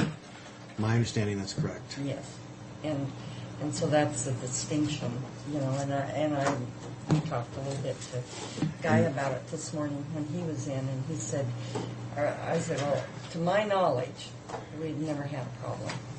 Apparently there was a problem. This Tim wrote a letter to the city asking for enforcement issues out there. Oh, That's well, what's- because probably if there were a problem, the county wouldn't respond. And then that got into the question of the other areas where the county and cities informally or formally have agreed to split law enforcement within the city, such as the courthouse, which is the agreement always has been inside the courthouse, it's been the sheriff, and outside it's been the city. And the question was raised, well, what's the basis of that? And I don't have an answer, and I've asked Richard and Kevin to look that up. As far as I know, as long as I've been, that's been the agreement. Whether it's ever been put in writing between the chief and sheriff, I don't know, but if it has, it should be. So There is a problem, according to the caretaker out there, because at the Park he's Service, against he it. told me. Against what? Drinking. Well, he said it was drinking without permits, so. Oh, that's what well. he told me. Yeah, and that was And my that- understanding is that okay. Tim wrote a letter to the city because of the problem with non-licensed Okay. drinking All right. to I thought you enforce were that. talking about a permitted group. Oh, The city does permit in 2 parks the service of alcohol. Which I ones? can't remember. Peanuts. Peanuts Park, well, that's a huge park, I don't know The how they farmer's can handle market. that. You know the Peanuts Park? Yeah. Where that is. That's my recollection. Oh, I'm sure they would have a problem with that. Really, Goodness, yes. They have the Right festivals down down amongst there. all the taverns, you know. Well, nonetheless, What would it'll be back happen- before you at some point in the future. But What would happen now if they permitted and we signed on? Who gets the permit money? Do you have any They idea? would. they would, unless we negotiate separately. It's not that It's much. not a lot of money. It's We're not talking about huge amount of dollars. And I may not. I can't say we're going to sign on. I mean, as a landowner, I would want some control over issuing permits within the parks, and I think that's what I would advise at least Tim to talk about. I mean, granted, they have a jurisdiction for law enforcement for public safety issues, but we're still the landowner and operator of the park, at least for the time being. Last I heard, we are, and that's an issue that we would want some say in. I would think. Yeah, I would assume. Okay. Okay. Anything else? Okay. But Thanks. I'm glad Thank you, I'm Steve. glad you're kind of on top of that, because we do need to We just need to straighten it out. get it straightened out. Thanks. Okay, Ray, but sometimes we have to cut you off, so start. We can't let the judge wait, though. I can wait. You know, there's been a problem with Kiwanis Park ever since the county commission took the money that was earmarked for Scootney Park and put it into Kiwanis Park. That was What do you back mean? in 59, 60. I remember when that happened because I lived so close to Scootney Park. Well, And I'm just giving you a bad time. I'm Oh, not- that's the problem. That's the well, problem. That's right. you know, when there was really bad financial problems, we wanted to get rid of both parks. You know, Because Scootney was the bureau, and they took it back, and then we tried to give the Chiawana Park back to the Corps, and they said, you've got a 50-year lease, we don't Yeah. want that park, and so It is a nice park. yeah, We use I it. love that park. and the Bureau would love to have us take back the Scootney because every time I see John Keys, he said, have you reconsidered on giving it back? Yeah, because it's only like one of 2 that they own, or the only one they own, something like that. But that's a nice park, too. It's beautiful now because we never had the money, the county never had the money to do what they've done with it. When I was a kid, we took the Boy Scouts from Connell, went out, got a collection, bought a bunch of trees and planted them out there. There was just a ramp, a dock and a boat ramp. Okay, Ray. Okay, we let you start early, Ray. Well, that is a nice little park out there. Well, we had a successful dance, huh? We had a successful dance in that we had almost 3,000 people. We had anticipated and staffed for 6,000 Oh, people. that many? We were told by members of the Hispanic media that was there at the event that there was information that INS was around and checking identifications, and in fact, Mel ran into some of those folks out at a business near track. The INS? Mm-hmm. And the word was out, and a lot of people did not show up. So where we took in our gross, our deposit for the event was about $30,000. It's exceptional. It's a great payday for us. Mm-hmm. But we easily could have had $50,000 or $60,000 had, because that should have been one of the largest dances we've ever had at track. But You didn't have any problems? there were no problems. Good. There were no problems. It was when you gear up for 6 and you have 3, there shouldn't be. No, but I was just thinking of maybe the music, if it was loud and you had any complaints from the neighbors. Or... Nothing has been relayed to me whatsoever, Okay. and Rich was on duty, Becky was there, Rick was there, they all, no issues whatsoever, other than the fact that half the people showed up. So it's bittersweet. You know, 30,000 was a nice payday, but we needed that bigger. Yeah. This weekend we've got we're doing the balancing act again, or the juggling act again. We've got Russ Dean's car and RV sale in the front parking lots and the expo hall. We've got a furniture sale in the atrium, and we have barrel racing going on over in the arena. So we've got the barrel racers in the arena portion, and they're parking in the pavilion lot. And then, Fred, if there's no issues, any overflow, if there is any, and it will not be a large, this isn't one of the large barrels, but they'll still be doing it, over in the 6 acres. We'll park the furniture shoppers in the south lot, which is behind or to the side of the Amerisuites and our expo hall. And then Rustine has rented out the front side. So that's how we plan on managing our space out there this week. And then the horse show for the barrel racing ends on Sunday night. And on Monday night, we have a circus, Circus Gaddy. Circus Gaddy people that they have hired to market and to promote the event haven't done their job yet. And we got a call from them this morning saying, "Oh, we're sorry, we're running late, but we will get the word out here this weekend." Well, you really need about 2 or 3 weeks to do that, right? So that too will impact our bottom line. Yes, we get the event, and hopefully it'll be good, but I wish it would. Who's in charge of getting the Circus Gaddy? Circus Gaddy people itself. Yeah, that's their responsibility. They're their own worst enemy, huh? Yeah. And they will be staying out at the RV park too. They will not be parking in close as they have traditionally done in the past. Our word is, and now we are an RV park, and we will be out there. So, and there's no issues with that. And they've said, in fact, that's good when we're in the area and we're not doing an event. We'll stay with you folks. So wonderful. Yep. So that was good. Next week we've got the advisory board on Tuesday, Takaha, and then if you notice next weekend there's wedding, and dance. A wedding, and dance. Mm-hmm. So hopefully that's using the Amerisuites. It's a Friday night and a Saturday. And hopefully the dance, it doesn't have near the impact as far as the popularity of the entertainers. But hopefully But we won't have to gear up for as many people. No, we will not gear up for that. But that still should.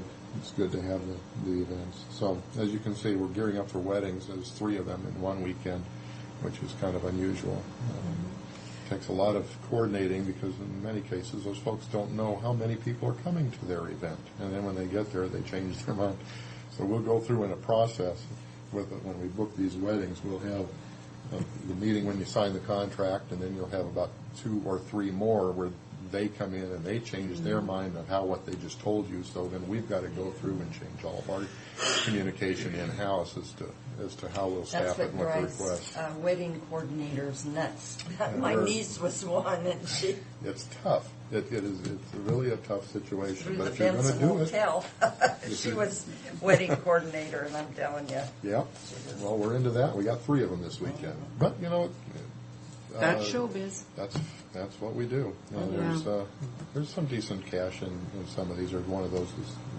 We're looking at about $4,000 It'd be our revenue stream on each one. Well, And I mean, that's book good. a couple hundred at the $20 menu rate range. That's And good, because isn't July our slow month? If we don't I have mean, those, we we're really- doing nothing. And I certainly would prefer to have this than to be doing nothing. Yeah, no, July actually is good. May we were busy but didn't have big cash flow. June was down. We had some of May's money in June, and then in August is really looking very poor as far as numbers of events go. So we're still holding out for a couple dances. Anyway, as we go through, we can see how we finish out with Pasco High School reunion. We've talked about that. Second thing on the agenda. Let me ask you something. Why can't we call that Grand Old 4th of July update? Why don't we leave the name fair out of it? We can do that, because I that's part think of what that's- my discussion Oh, is I'm going sorry. to be. I'm sorry, Ray. Up to this point, we have referred to it as fair, and that's a general term at this point. What I've continued my contacts with 4-H. I've continued them with civic groups and so on. And for example, the meeting I had with the Kiwanis last Friday, there was their executive board meeting. There's 12 people that voted. 7 were strongly in favor of an event, with a large event where we celebrate Franklin County and our community. 4 were neutral. Either way, not fine. 1 was against. And that seems fairly consistent in my conversations that I've been having, that it's that kind of a discussion. So anyway, the Kiwanis are interested in being involved in it, and I talked to them about the moving the 4th, because it was not just a county fair. In our discussion, I said that is a possibility, but certainly down the road if it was to happen. But a large event that we celebrate, that could be a growth of that grand old 4th, especially in the first couple of years. Yeah. Where we couldn't be a sanctioned fair anyway. That's kind of what it would take if people were to do a livestock thing. I think it would take a year for families to gear up to have that extra thing in there. Yes, it would. Extra critter to bring to something if it were to happen. Well, I think because of the Kiwanis, the way they have been treated in the existing facility, it doesn't surprise me that there was that many in favor. But are they aware that we're going to need a board of people that comes forward and is a fair board or a grand We old did board talk board? about the fact that this needs to be a community-based event. It just can't be run by staff. Fred, do you want to go ahead and talk about our discussion as far as the different segments? Go ahead. Okay. We had a discussion about approaching this a little bit differently, since this doesn't necessarily have to be a quote county fair totally under the operation of the county, and that is the entertainment is a very significant component of a large festival, and if we could essentially break it down, rent out that component of the arena to different organizations and possibly the expo hall to another organization to handle the commercial side, that a lot of the organization can be handled just by a contract. If we go out to bid. As an event. Right. I have discussed with promoters that concept where they would promote their event and it would take place in the arena, for example. Right. That's the typical entertainment that we've discussed here in the past, and that they would just do it as a promotion. And they would charge admission for it, and it would just be part of a larger component. And this has been favorably received by different promoters, that they would handle the entertainment side, and that would reduce the financial risk and the organization, the promotion, the marketing, and the detail work on that side. So we've talked with Steve Lowe whether that would be legal, and he indicated that he thought it would be. So that significant portion of that event could be contracted out and be part of the other. And then at that point, you would do something like you would charge a fee to park, and that would be your entry fee onto the site. And if you went into the carnival, you paid for your rides. If you go into the arena to watch a concert, you would buy the ticket separate for that. But the other exhibits, the commercial and the different agricultural oriented, would be included in that parking fee that you would pay and then give you admission onto the site. So this is the discussions we've had and some of the work we've done here in the last week, and just give you the update on that. It appears, and I think that it would be wise to look at it as a festival at this point, as we discuss it and move forward, as opposed to calling it a fair.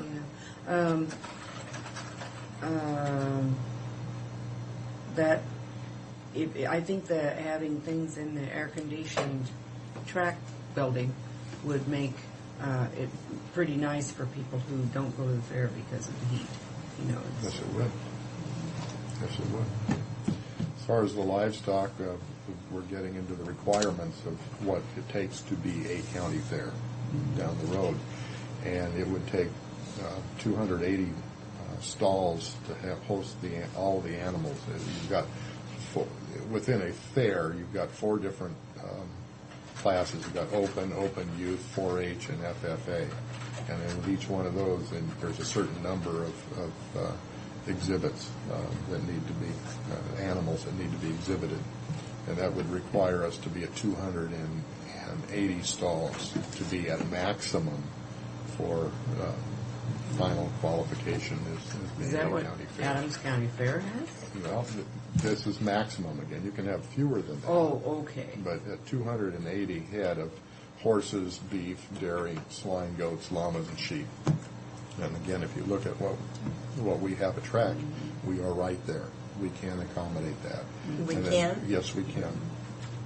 The max. Is that That's with the pavilion and existing stalls. Puts us right at 280. And then But wouldn't we need the pavilion for like small animals? well, that's goats, llamas, and sheep. No, I'm thinking of And rabbits and chickens. Rabbits and chickens, you need 80. We need 80 cages for those. And that could be in a tent adjacent to the pavilion. We rent the tent, or we might be able to get it in the lobby of the pavilion in some of those dressing rooms. Because they're really susceptible to the heat. Rabbits aren't, Well, especially. this would put them.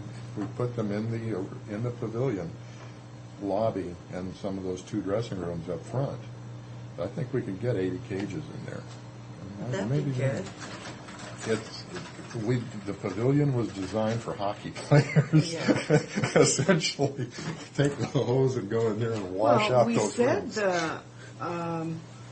That the pavilion would be for animals. Yes, so, it is. But not the dressing rooms. And those are Just cinder sanitize them block. down. That's right. They're cinder sanitize block. them down from the people so that they'd be okay for the animals. We have drains in each. We, by design, had drains in each one, and it should work. So we don't have to solve that today. We don't have to solve that. But so you also talked about pigs, because I never heard you Swine mention is included in that 280. And that could go in the pavilion. It is fairly cool in there with that. It's a very well insulated building, and with those large fans on the north side of the pavilion, you get some airflow going too. So.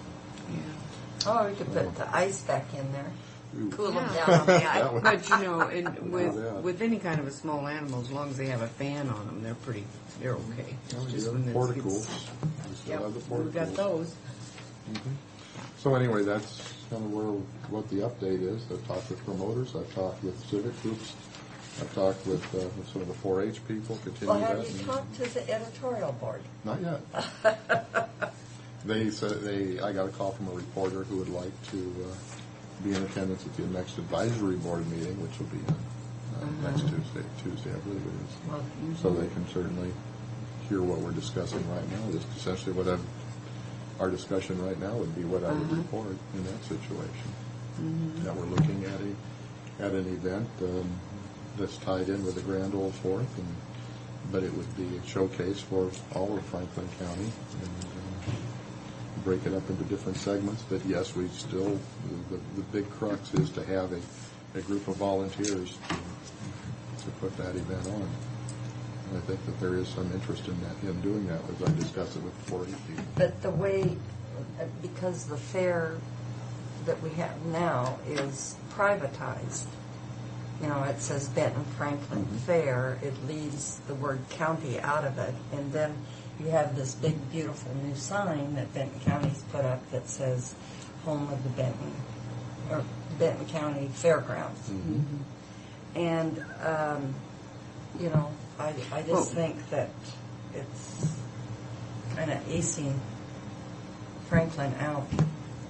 And that wasn't our intent to not have a joint fair, but, you know, when it's pretty obvious that... It wouldn't hurt us to go ahead and continue to be sponsors of the fair anyway. So I just think that this would be a great idea. I think our community is going to be supportive of that Benton Franklin Fair, but I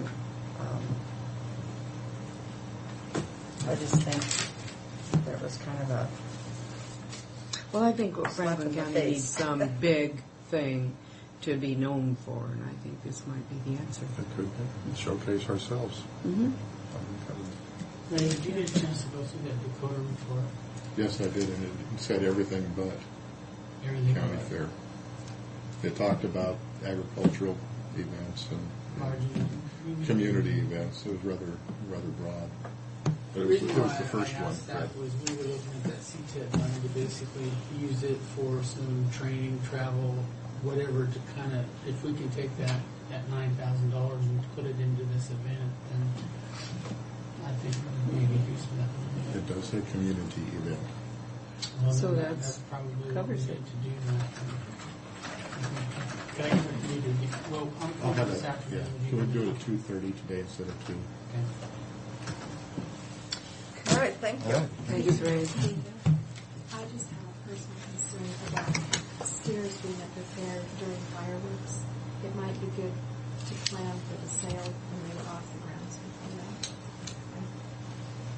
Good point. What's that? Steers being at the fair Oh. during fireworks. Yeah. At the Grand Ole Board? Yeah, but it's okay. Good point. Thanks. Okay, 11 o'clock, Steve. Mary, do you have those?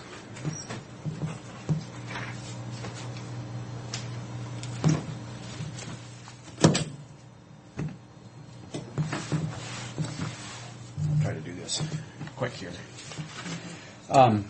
As you know, in the past, we've done a road levy shift. This year, we didn't do one. We didn't think we had to. There was an audit that was done by the Department of Revenue on our levy process, and in that in that audit, there was a correction that was found that needed to be made in the road levy shift, again, buying down MESA. And it was due to, as we recalculated after we refigured the road levy shift, and realized that at that point that we didn't need to do it, we had overlooked the fact that the library rate had actually dropped, which would have allowed MESA to get more money. And so we missed that portion of it. It came out in the audit. And so we need to go back, and we've talked to Steve Lowe about this, as well as the Department of Revenue. And we have,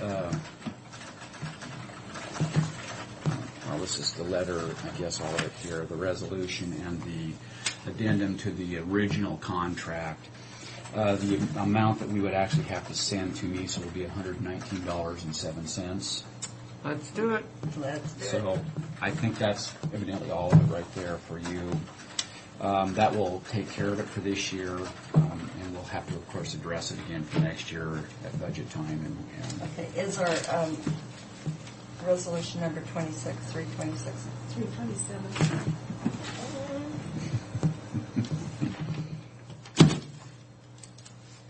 Now, my understanding is that MISA is meeting next Tuesday, Monday or Tuesday. I don't remember which day it was. I think next Tuesday. So I think it was. So we're kind of putting it through here first. Normally in the past we've gone through MISA and then it's come back here. But we're trying to get this process sped along here. MISA does know that it's coming up there and they're going to be dealing with it on their council meeting. So.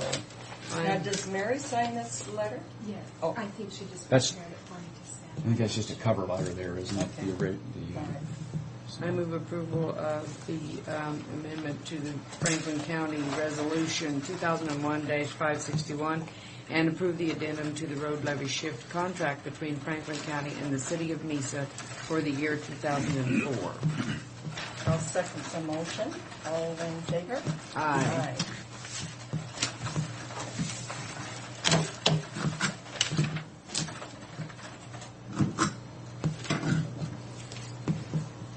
Gee, we've done a lot of resolutions today.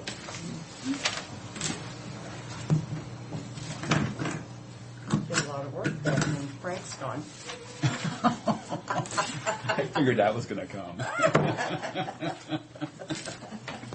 Too bad, you snooze, you lose. That's all I have, so I just Well, thank you for make sure we clearing got that it. up. and, Got it taken you know, care I of thought today. maybe So. we were going to be able to get some more money. I thought maybe you. Well, we're working on that for next year, so. I could tell by the way he turned in, he wasn't going to get his money. You'll take care of it from there on. Okay, thanks. Thank Okay, you. Steve, thanks. Ooh, we're a little early, but let's not keep you waiting any longer.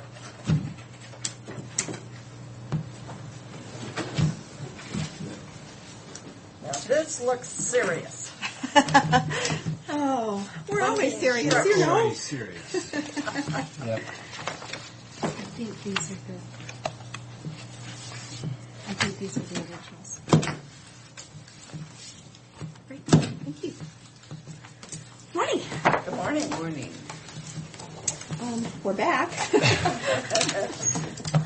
been through this kind of once with a A couple bad of penny modifications. always bounces back, I know, Sharon. I know, you keep telling me. Thank you. You bet. This is a resolution that we've talked about from a variety of angles, and I think I've been here twice and we've chatted about it. The initial plan, I think, was for us to try to reduce in writing a plan for developing the structure for the split between the two counties related specifically to the operations budget. And Benton County had signed that initial resolution, and when we came here, Commissioner Brock had some concerns about the implication for being able to, I guess, readily overturn or change that structure based on the language that was in the earlier resolution. And so in light of that, I went back and talked with both prosecutors' offices, civil divisions, and both Darren Campbell and Ryan Brown spent a significant amount of time helping us look at this. Ryan, in his analysis, felt that we needed to go back and do something to memorialize sort of the history of the way that the two boards had operated together, and specifically related to the facilities budget, because that has been pretty clearly delineated, or we at least believed it had been. And we thought that subsequent to the bond for the facility, that there had in fact been a resolution that split out the responsibility, the 2872, which is consistent with the bond and the building of the facility. We found nothing in terms of resolution. What we did find was a fairly simple interagency agreement between the two counties with respect to how the original contribution to the facilities was separated out. But we didn't find anything that gave clear direction about the future maintenance budget for the facilities, although very clearly since I've been here, the boards have given me instruction that the 72.28% was how they had intended to operate. So we felt at that point in time it was probably best to try and reduce that piece to a resolution as well. And we had some discussion about whether or not it should be 2 versus 1. Ryan spoke with Dave Sparks, who spoke with the Benton board, who were fine with the 1. We put the 1 together, and I know that when I was previously here, I think Commissioner Corcoran said, 2 might be easier. When the attorneys looked at them, they said they didn't see any issue with respect to combining them. And in fact, Ryan felt that it helped clarify that there was a facilities budget that had a split based on the underlying cost of the counties for building the facility, which was the 72.28. And that this now gives us the opportunity to clarify that the operations budget for juvenile court would be based on a 5-year average of population. And I think we've all felt that population, even for a couple of years, I think this board and Fred felt that population got us out of the concern about programs and who was utilizing programs or not. That it tended to march along pretty well, pretty consistently with sort of the average of the way things split out, and that it seemed to be a good basis for defining that structure for the operations budget. So that's what this resolution does. I think that 3% swing helped. Last year? For the present year. Oh, I think right. to bring this to some kind of a resolution. Because it's all right when the swing was on our shoulders, but when it 3%, it's big. For their percentage is big. Yeah. And I think the other board finally saw the light. Right. So to And speak. I think the 5-year average gives us the built-in cushion. Yes. The information I just handed out to you, the last time I was here, I did not have the 2003 population information from OFM. And I was not positive that I would get it before the budget call letter, which is going to come to us next month. But I was just able to, within the last week, get the 2003 information from OFM. So essentially, if this resolution is signed, then what we would be operating on for next year is the 73.1, 26.9 split. So just for your information, that's the way the 5 years presents with the 2003 information. And we will always be a year behind in terms of the population data. The swing next year will be almost 1% for us. So, well, and then is there a clause to change this? Yes. What this actually provides is that should either board feel that they do not want to live with this plan, then they need to, in the first 15 days of the year, notify the other board that they intend to pursue a change. So that provision is in there. It's clear. It will get us away from scrambling at budget time around what we're going to do and how we. And I think the 72-28 split, when the original facility was built back, whenever that was, can't remember, in the 70s? Yes. Like 72, something like that. The Pasco or Franklin County voters voted, and Benton County voters voted in favor. But the split on the bond was, the repayment was 28. But the 72. repayment, though, was based on the assessed value of the property. Right. Mm. So, And then we clearly, when we had the new facility built, we clearly wanted to, and we didn't go out for bonds. Either county did. We're paying that back through our 1/10% right. for juvenile facilities and jails Right. facilities money. And so we just kept the same percentage of ownership into the new building to Sure. keep it clean. Well, and it makes sense then that in terms of specific facilities maintenance budget, that It's the those same thing. I percentages mean, we translate. own 28% of Yeah. the Right. facility, so we should pay. Yeah. And so whether there were, back in those days, I don't think they had a real good paper trail on stuff. And Obviously. Yeah, and that's why we do everything by resolution, because then we can find it. Well, and I think this cleans it up. Yeah, yeah. Yep. So I think this has been very well done. It took some work, a lot of work. Well, a lot of heads. Yeah. I am ready move for a motion. that, is that my motion? Yeah. I move that the Board of Benton County Commissioners and the Board of Franklin County Commissioners sign the joint resolution providing a written agreement regarding the percentage split that has been historically applied between the counties to the Benton Franklin County's Juvenile Justice Center facilities budget and providing a structure for determining the county contribution to Juvenile Justice Center. I'll second that wonderful motion. All in favor? Aye. Aye.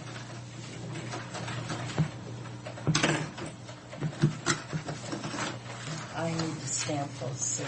So.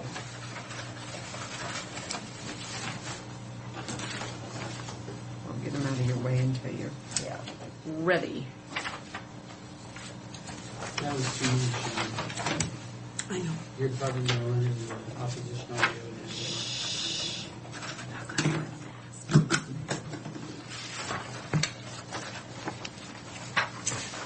I was going to, I told you last week, I was going to be here yesterday and talk to you. I didn't make it, and I apologize No, for that. I said to, I called the office and I said, Judge Swisher might be calling And so for a did I, meeting. so the office And I was says, different. be sure and let me know, so I'll make sure I'm there. But Yeah. I didn't hear, so I assumed you were busy. You're a busy person. And his roller skates on. Now, did you want to talk about another issue? Actually, two that I think I probably need to just bring you up to speed with. One is with respect to Mr. Haney. I was Yes. here a couple of weeks ago regarding his contract related to lapse in his insurance. Since then, we've done a lot of work around that and determined that, in fact, there was a 6-month lapse in his insurance from January to June. But that he did purchase a insurance forward from June 4th, for a year. And he did purchase a binder back a year, which will cover him for all but any known acts.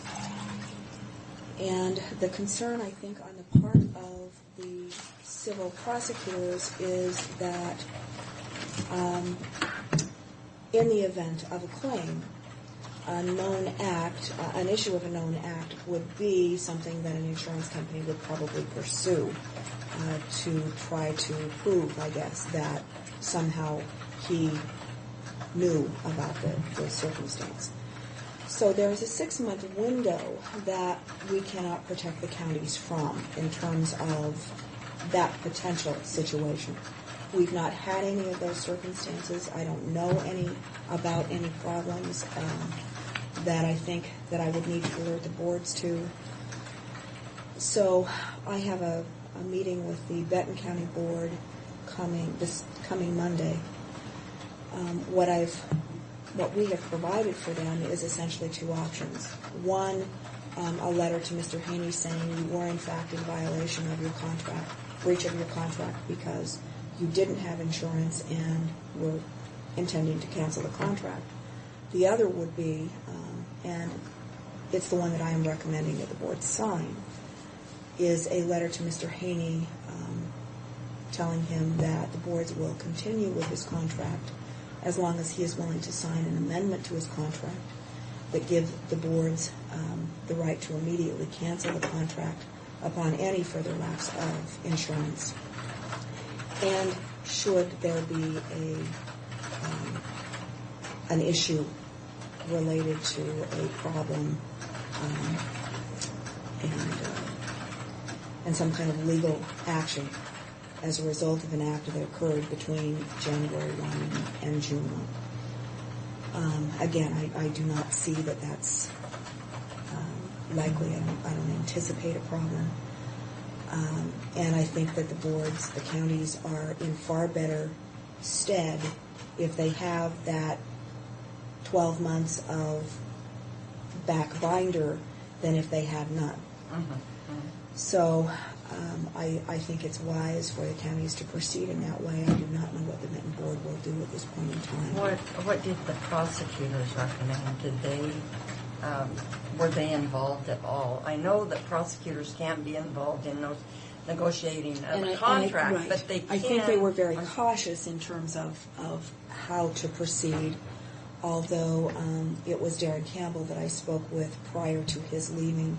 I've not talked specifically with Steve about this circumstance, although I believe that Darren had apprised Steve of the circumstance. Why do we want to continue with a person that was so lax that they didn't have their insurance after being repeatedly?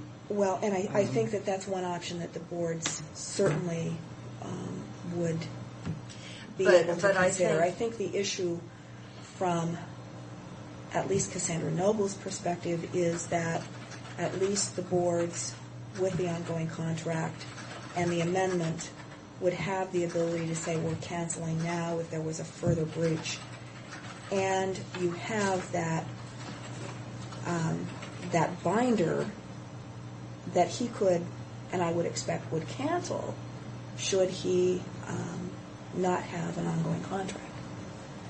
So you at least are protected with that binder that goes back a year that we can't assure he will continue to have unless he has a contract. I would hope that in good faith that's the way he would respond irrespective of his contract situation, but I can't ensure that. But isn't it also the work he's done has been acceptable? Yes, what I can tell you, Commissioner, is that the court has not given me any cause to believe that he has not done an adequate job. Because, we don't, it takes a while to get up to speed to be a public defender for juvenile court. And, we might have a hard time filling a position. And he, in fact, does have both dependency and criminal experience. So in the event that we do have a conflict, he's one of the attorneys that we can go to off the criminal panel to cover civil panel cases. Anyway. But I will bring what the Benton Board elects to do. Go through them first. Because I do not know exactly where they're going to end up on this. There was a lot of debate, but I don't have final direction from the Benton Board. And then we will bring that back to you, I guess it will be a week from Monday. I'm not going to be here, but either Terry Tannenberg or Joe Banks will bring that into you, let you know what the circumstances are. And then we had another discussion related to a defense attorney off contract for a case a Franklin County case that's filed in two juveniles involved in a serious assault situation that we had conflicts with 8 of our current panel attorneys in terms of representing those two youth, both because the victim and because the offenders were so well known to the juvenile court. 2 of our attorneys are in transition at this point in time. We have actually Darren Campbell transitioning in, and he could not take that case. And then we have Joe Ramirez, who's transitioned off the panel, Donna Mannion, who's going to take that contract. She is going to have a baby here within the next couple of weeks. So Joe Ramirez is going to continue to cover for her, but we don't have a contract with him. So I couldn't cause him to take that case. And we have one civil panel attorney who has no criminal experience at all. So initially we thought that we were going to be able to exercise via the Benton County adult panel contract a clause that would allow for them to take juvenile court cases. I believe the court, Judge Swisher and several of the other judges looked at this pretty carefully and felt that rather than get into a significant conflict with between the two boards over whether or not this was reasonable and appropriate, that it would be better that we pay out of the Franklin County Superior Court budget for this particular coverage, because the rate for off panel is $65 an hour, and we believe at this point in time that that's probably the best, maybe the most politically correct way to try and address it at this point in time. Let me interject that the Benton County contracts with their adult defenders actually provided an out for the Benton County panel members, the adult panel members, although it says they are to pick up any conflicts from juvenile court. All of the panel members have to have, all of the juvenile court panel members have to have a conflict, and they all didn't, although it was inappropriate that the ones that didn't handle this case. It's apparently a very serious case. We had the one that has the dependency experience, or the one, it's a relatively new attorney. I think he's been there a year, so it hasn't done criminal work. Jared Paulson. And it wasn't appropriate for him to handle a serious case like this. So we appointed, as it turns out, he's a Franklin County public defender. Sam Swanberg's on contract here with the county. He'll represent him in juvenile court. Now, if juvenile court or if juvenile jurisdiction is declined, then he would represent him in the adult court here in Franklin County, but it would not be, it would be just part of his regular contract. So. Why was Sam picked for that? Was there any particular reason? I don't think so, Commissioner. I believe that Commissioner Malone had a list of folks that she felt had some knowledge of juvenile court procedure and called a number of them, and he was one of those on the list. And he agreed to do it at the $65 rate. Well, I guess my next question is, now you explained, now is Darren taken over a juvenile contract? Yes. Has that been brought to us, or do we not see those? He's actually not taking over the contract. He is covering for Nicole Stearns, who is leaving. She and her husband was transferred out of state. So she has asked him to cover her contract. In the event that, and I believe she is going to give us notice that she's giving up her contract, per the contract, that contract has to be opened. There has to be a panel convened, representative from the juvenile court, from the defense panel attorneys, who then make a recommendation to the court commissioners, who then make a recommendation to the county commissioners. Okay. Well, I was just surprised. I think he bought her private private practice. And so, and I can understand why he couldn't be, but what were the conflicts of the other attorneys? The majority of them had, in fact, represented the victim in this case. Apparently, it's a well-known within the juvenile court ranks. But all of the 7 of them. 7 what? 7 attorneys Had all had represented contact the victim? this case. Because they do the attorney of the week rotations, particularly like for probation violations, that's where we ran into the problem. Well, it's pretty unusual circumstances, and it's the first time in 5 years that we've run into this. So the out for the Superior Court attorneys in Benton County is that Darren Campbell and the young man that doesn't have criminal experience, and the lady that did not in fact have true conflicts. That was so that was how they got out of representing. Yeah, I think that the court felt that if the attorneys pressed that issue, that we could end up in a stalemate over that, and that it was probably a legally legitimate issue. But again, this is a wedge between the two counties. I mean, well, and what I hope that we can do in the future is have the Franklin County on it. Ask the Franklin County to negotiate with their adult contracts, and Benton County their adult contracts, that they take overflow conflict cases out of juvenile court specific to an individual county. That way, we wouldn't end up with this current circumstance. But they probably have the same clause that Benton County people have. You know, it has to be 100%.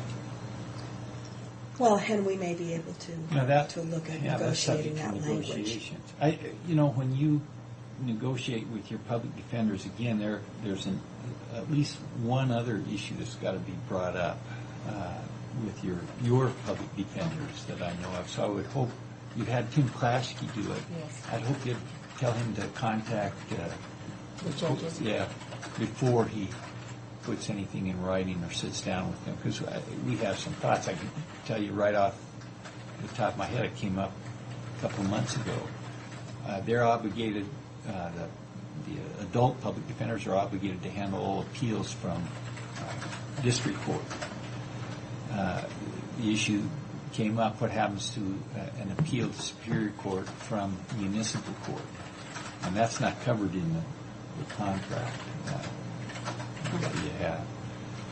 And so that's something that should be dealt with also. Well, I just hope the state does something about the recommendation from the Board of Governors, because we're 50th in the nation of support in Superior Court from the state. Absolutely.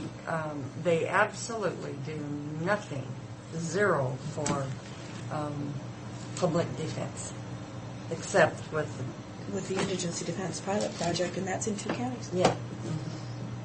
And I don't know. It's getting worse and worse, and our money is dwindling. I mean, what do we cut out? The auditor, the assessor, the food. I mean, and just support court, and it's getting to be a real crisis, not only in our county but all counties. I mean, even the big ones are having.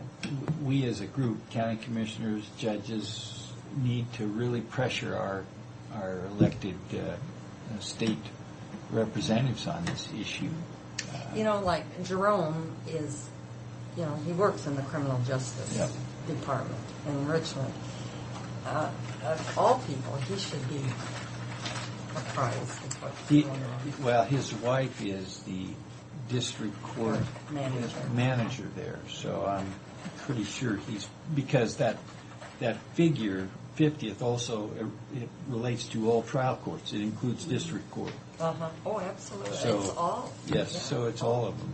And they also, we trail in public health. Did you know that? I didn't We're know 50th in support for public health from the state. So our I didn't realize it state, was that long. I knew we were.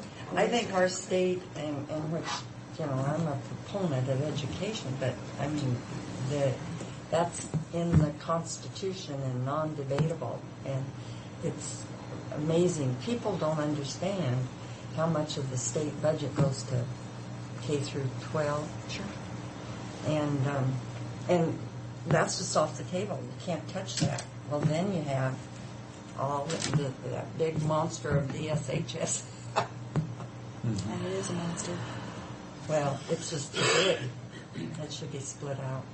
Well, and they're some way. Yeah, and then they're under fire, so oh yeah, they're withholding funds just because they don't know what to do now. So. Yeah, and the feds got new requirements on them on Medicaid, and there used to be some discretionary money, and that's gone. And Dennis Braddock at our conference said that they have 2 or 3 federal auditors stationed in his office. Now, can you imagine? Wow. So they'd probably do that for every state to make sure that they're in compliance with the money that they send. That it's just for Medicaid. Yeah. So anyway, pretty significant. Those are issues. I don't know what to say about the defense. I hate to think that we're going to have to go off panel for this because it sounds like it's going to be a lengthy trial. Would the first issue is whether to decline, whether the juvenile court's going to decline jurisdiction or not. And if juvenile court declines, of course, then it goes to the panel. Well, but it's juvenile court that does the decline? Yes. Yes. I always thought it was up to the Superior Court. Well, it's scheduled now before a juvenile court commissioner. Although I understand Steve Lowe has requested that it be heard by a judge. Oh. So. But it's still under the juvenile court jurisdiction. Yes. Right. It's just a maybe matter that's of what which I'm judicial thinking. officer hears it. Yeah. Maybe in the past, I'm thinking that it was a Superior Court judge. Now, I've made some inquiries, and in the past they had a standing rule that if it was a serious crime, a murder, for instance, it would be automatically assigned to a Superior Court judge. But the other ones for lesser crimes had been routinely heard by juvenile court commissioner. So we have to address this latest one. Okay, well, I guess that's all the comments I've got to make, but good luck with taking the Haney case to Benton County. You got Benton County's? Oh, I haven't got a stamp. I didn't want to interrupt you while you were speaking. Thank you. With a stamp. Thank you. Now, am I 28? Yes. Got it right this time.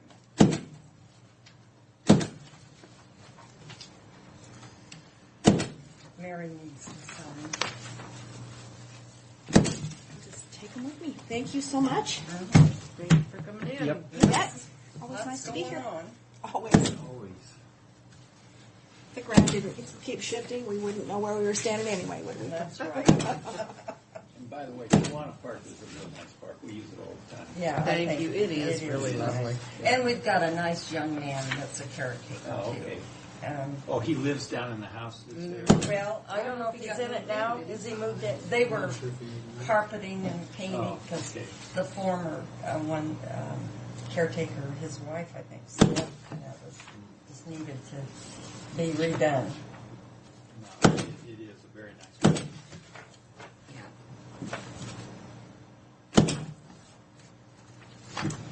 Okay. Thank you. Thank you for coming in. Sorry you had to wait. Oh, that's okay. Did you finish your agenda stuff? Did you want to talk about the water park thing? Individually. Oh, okay.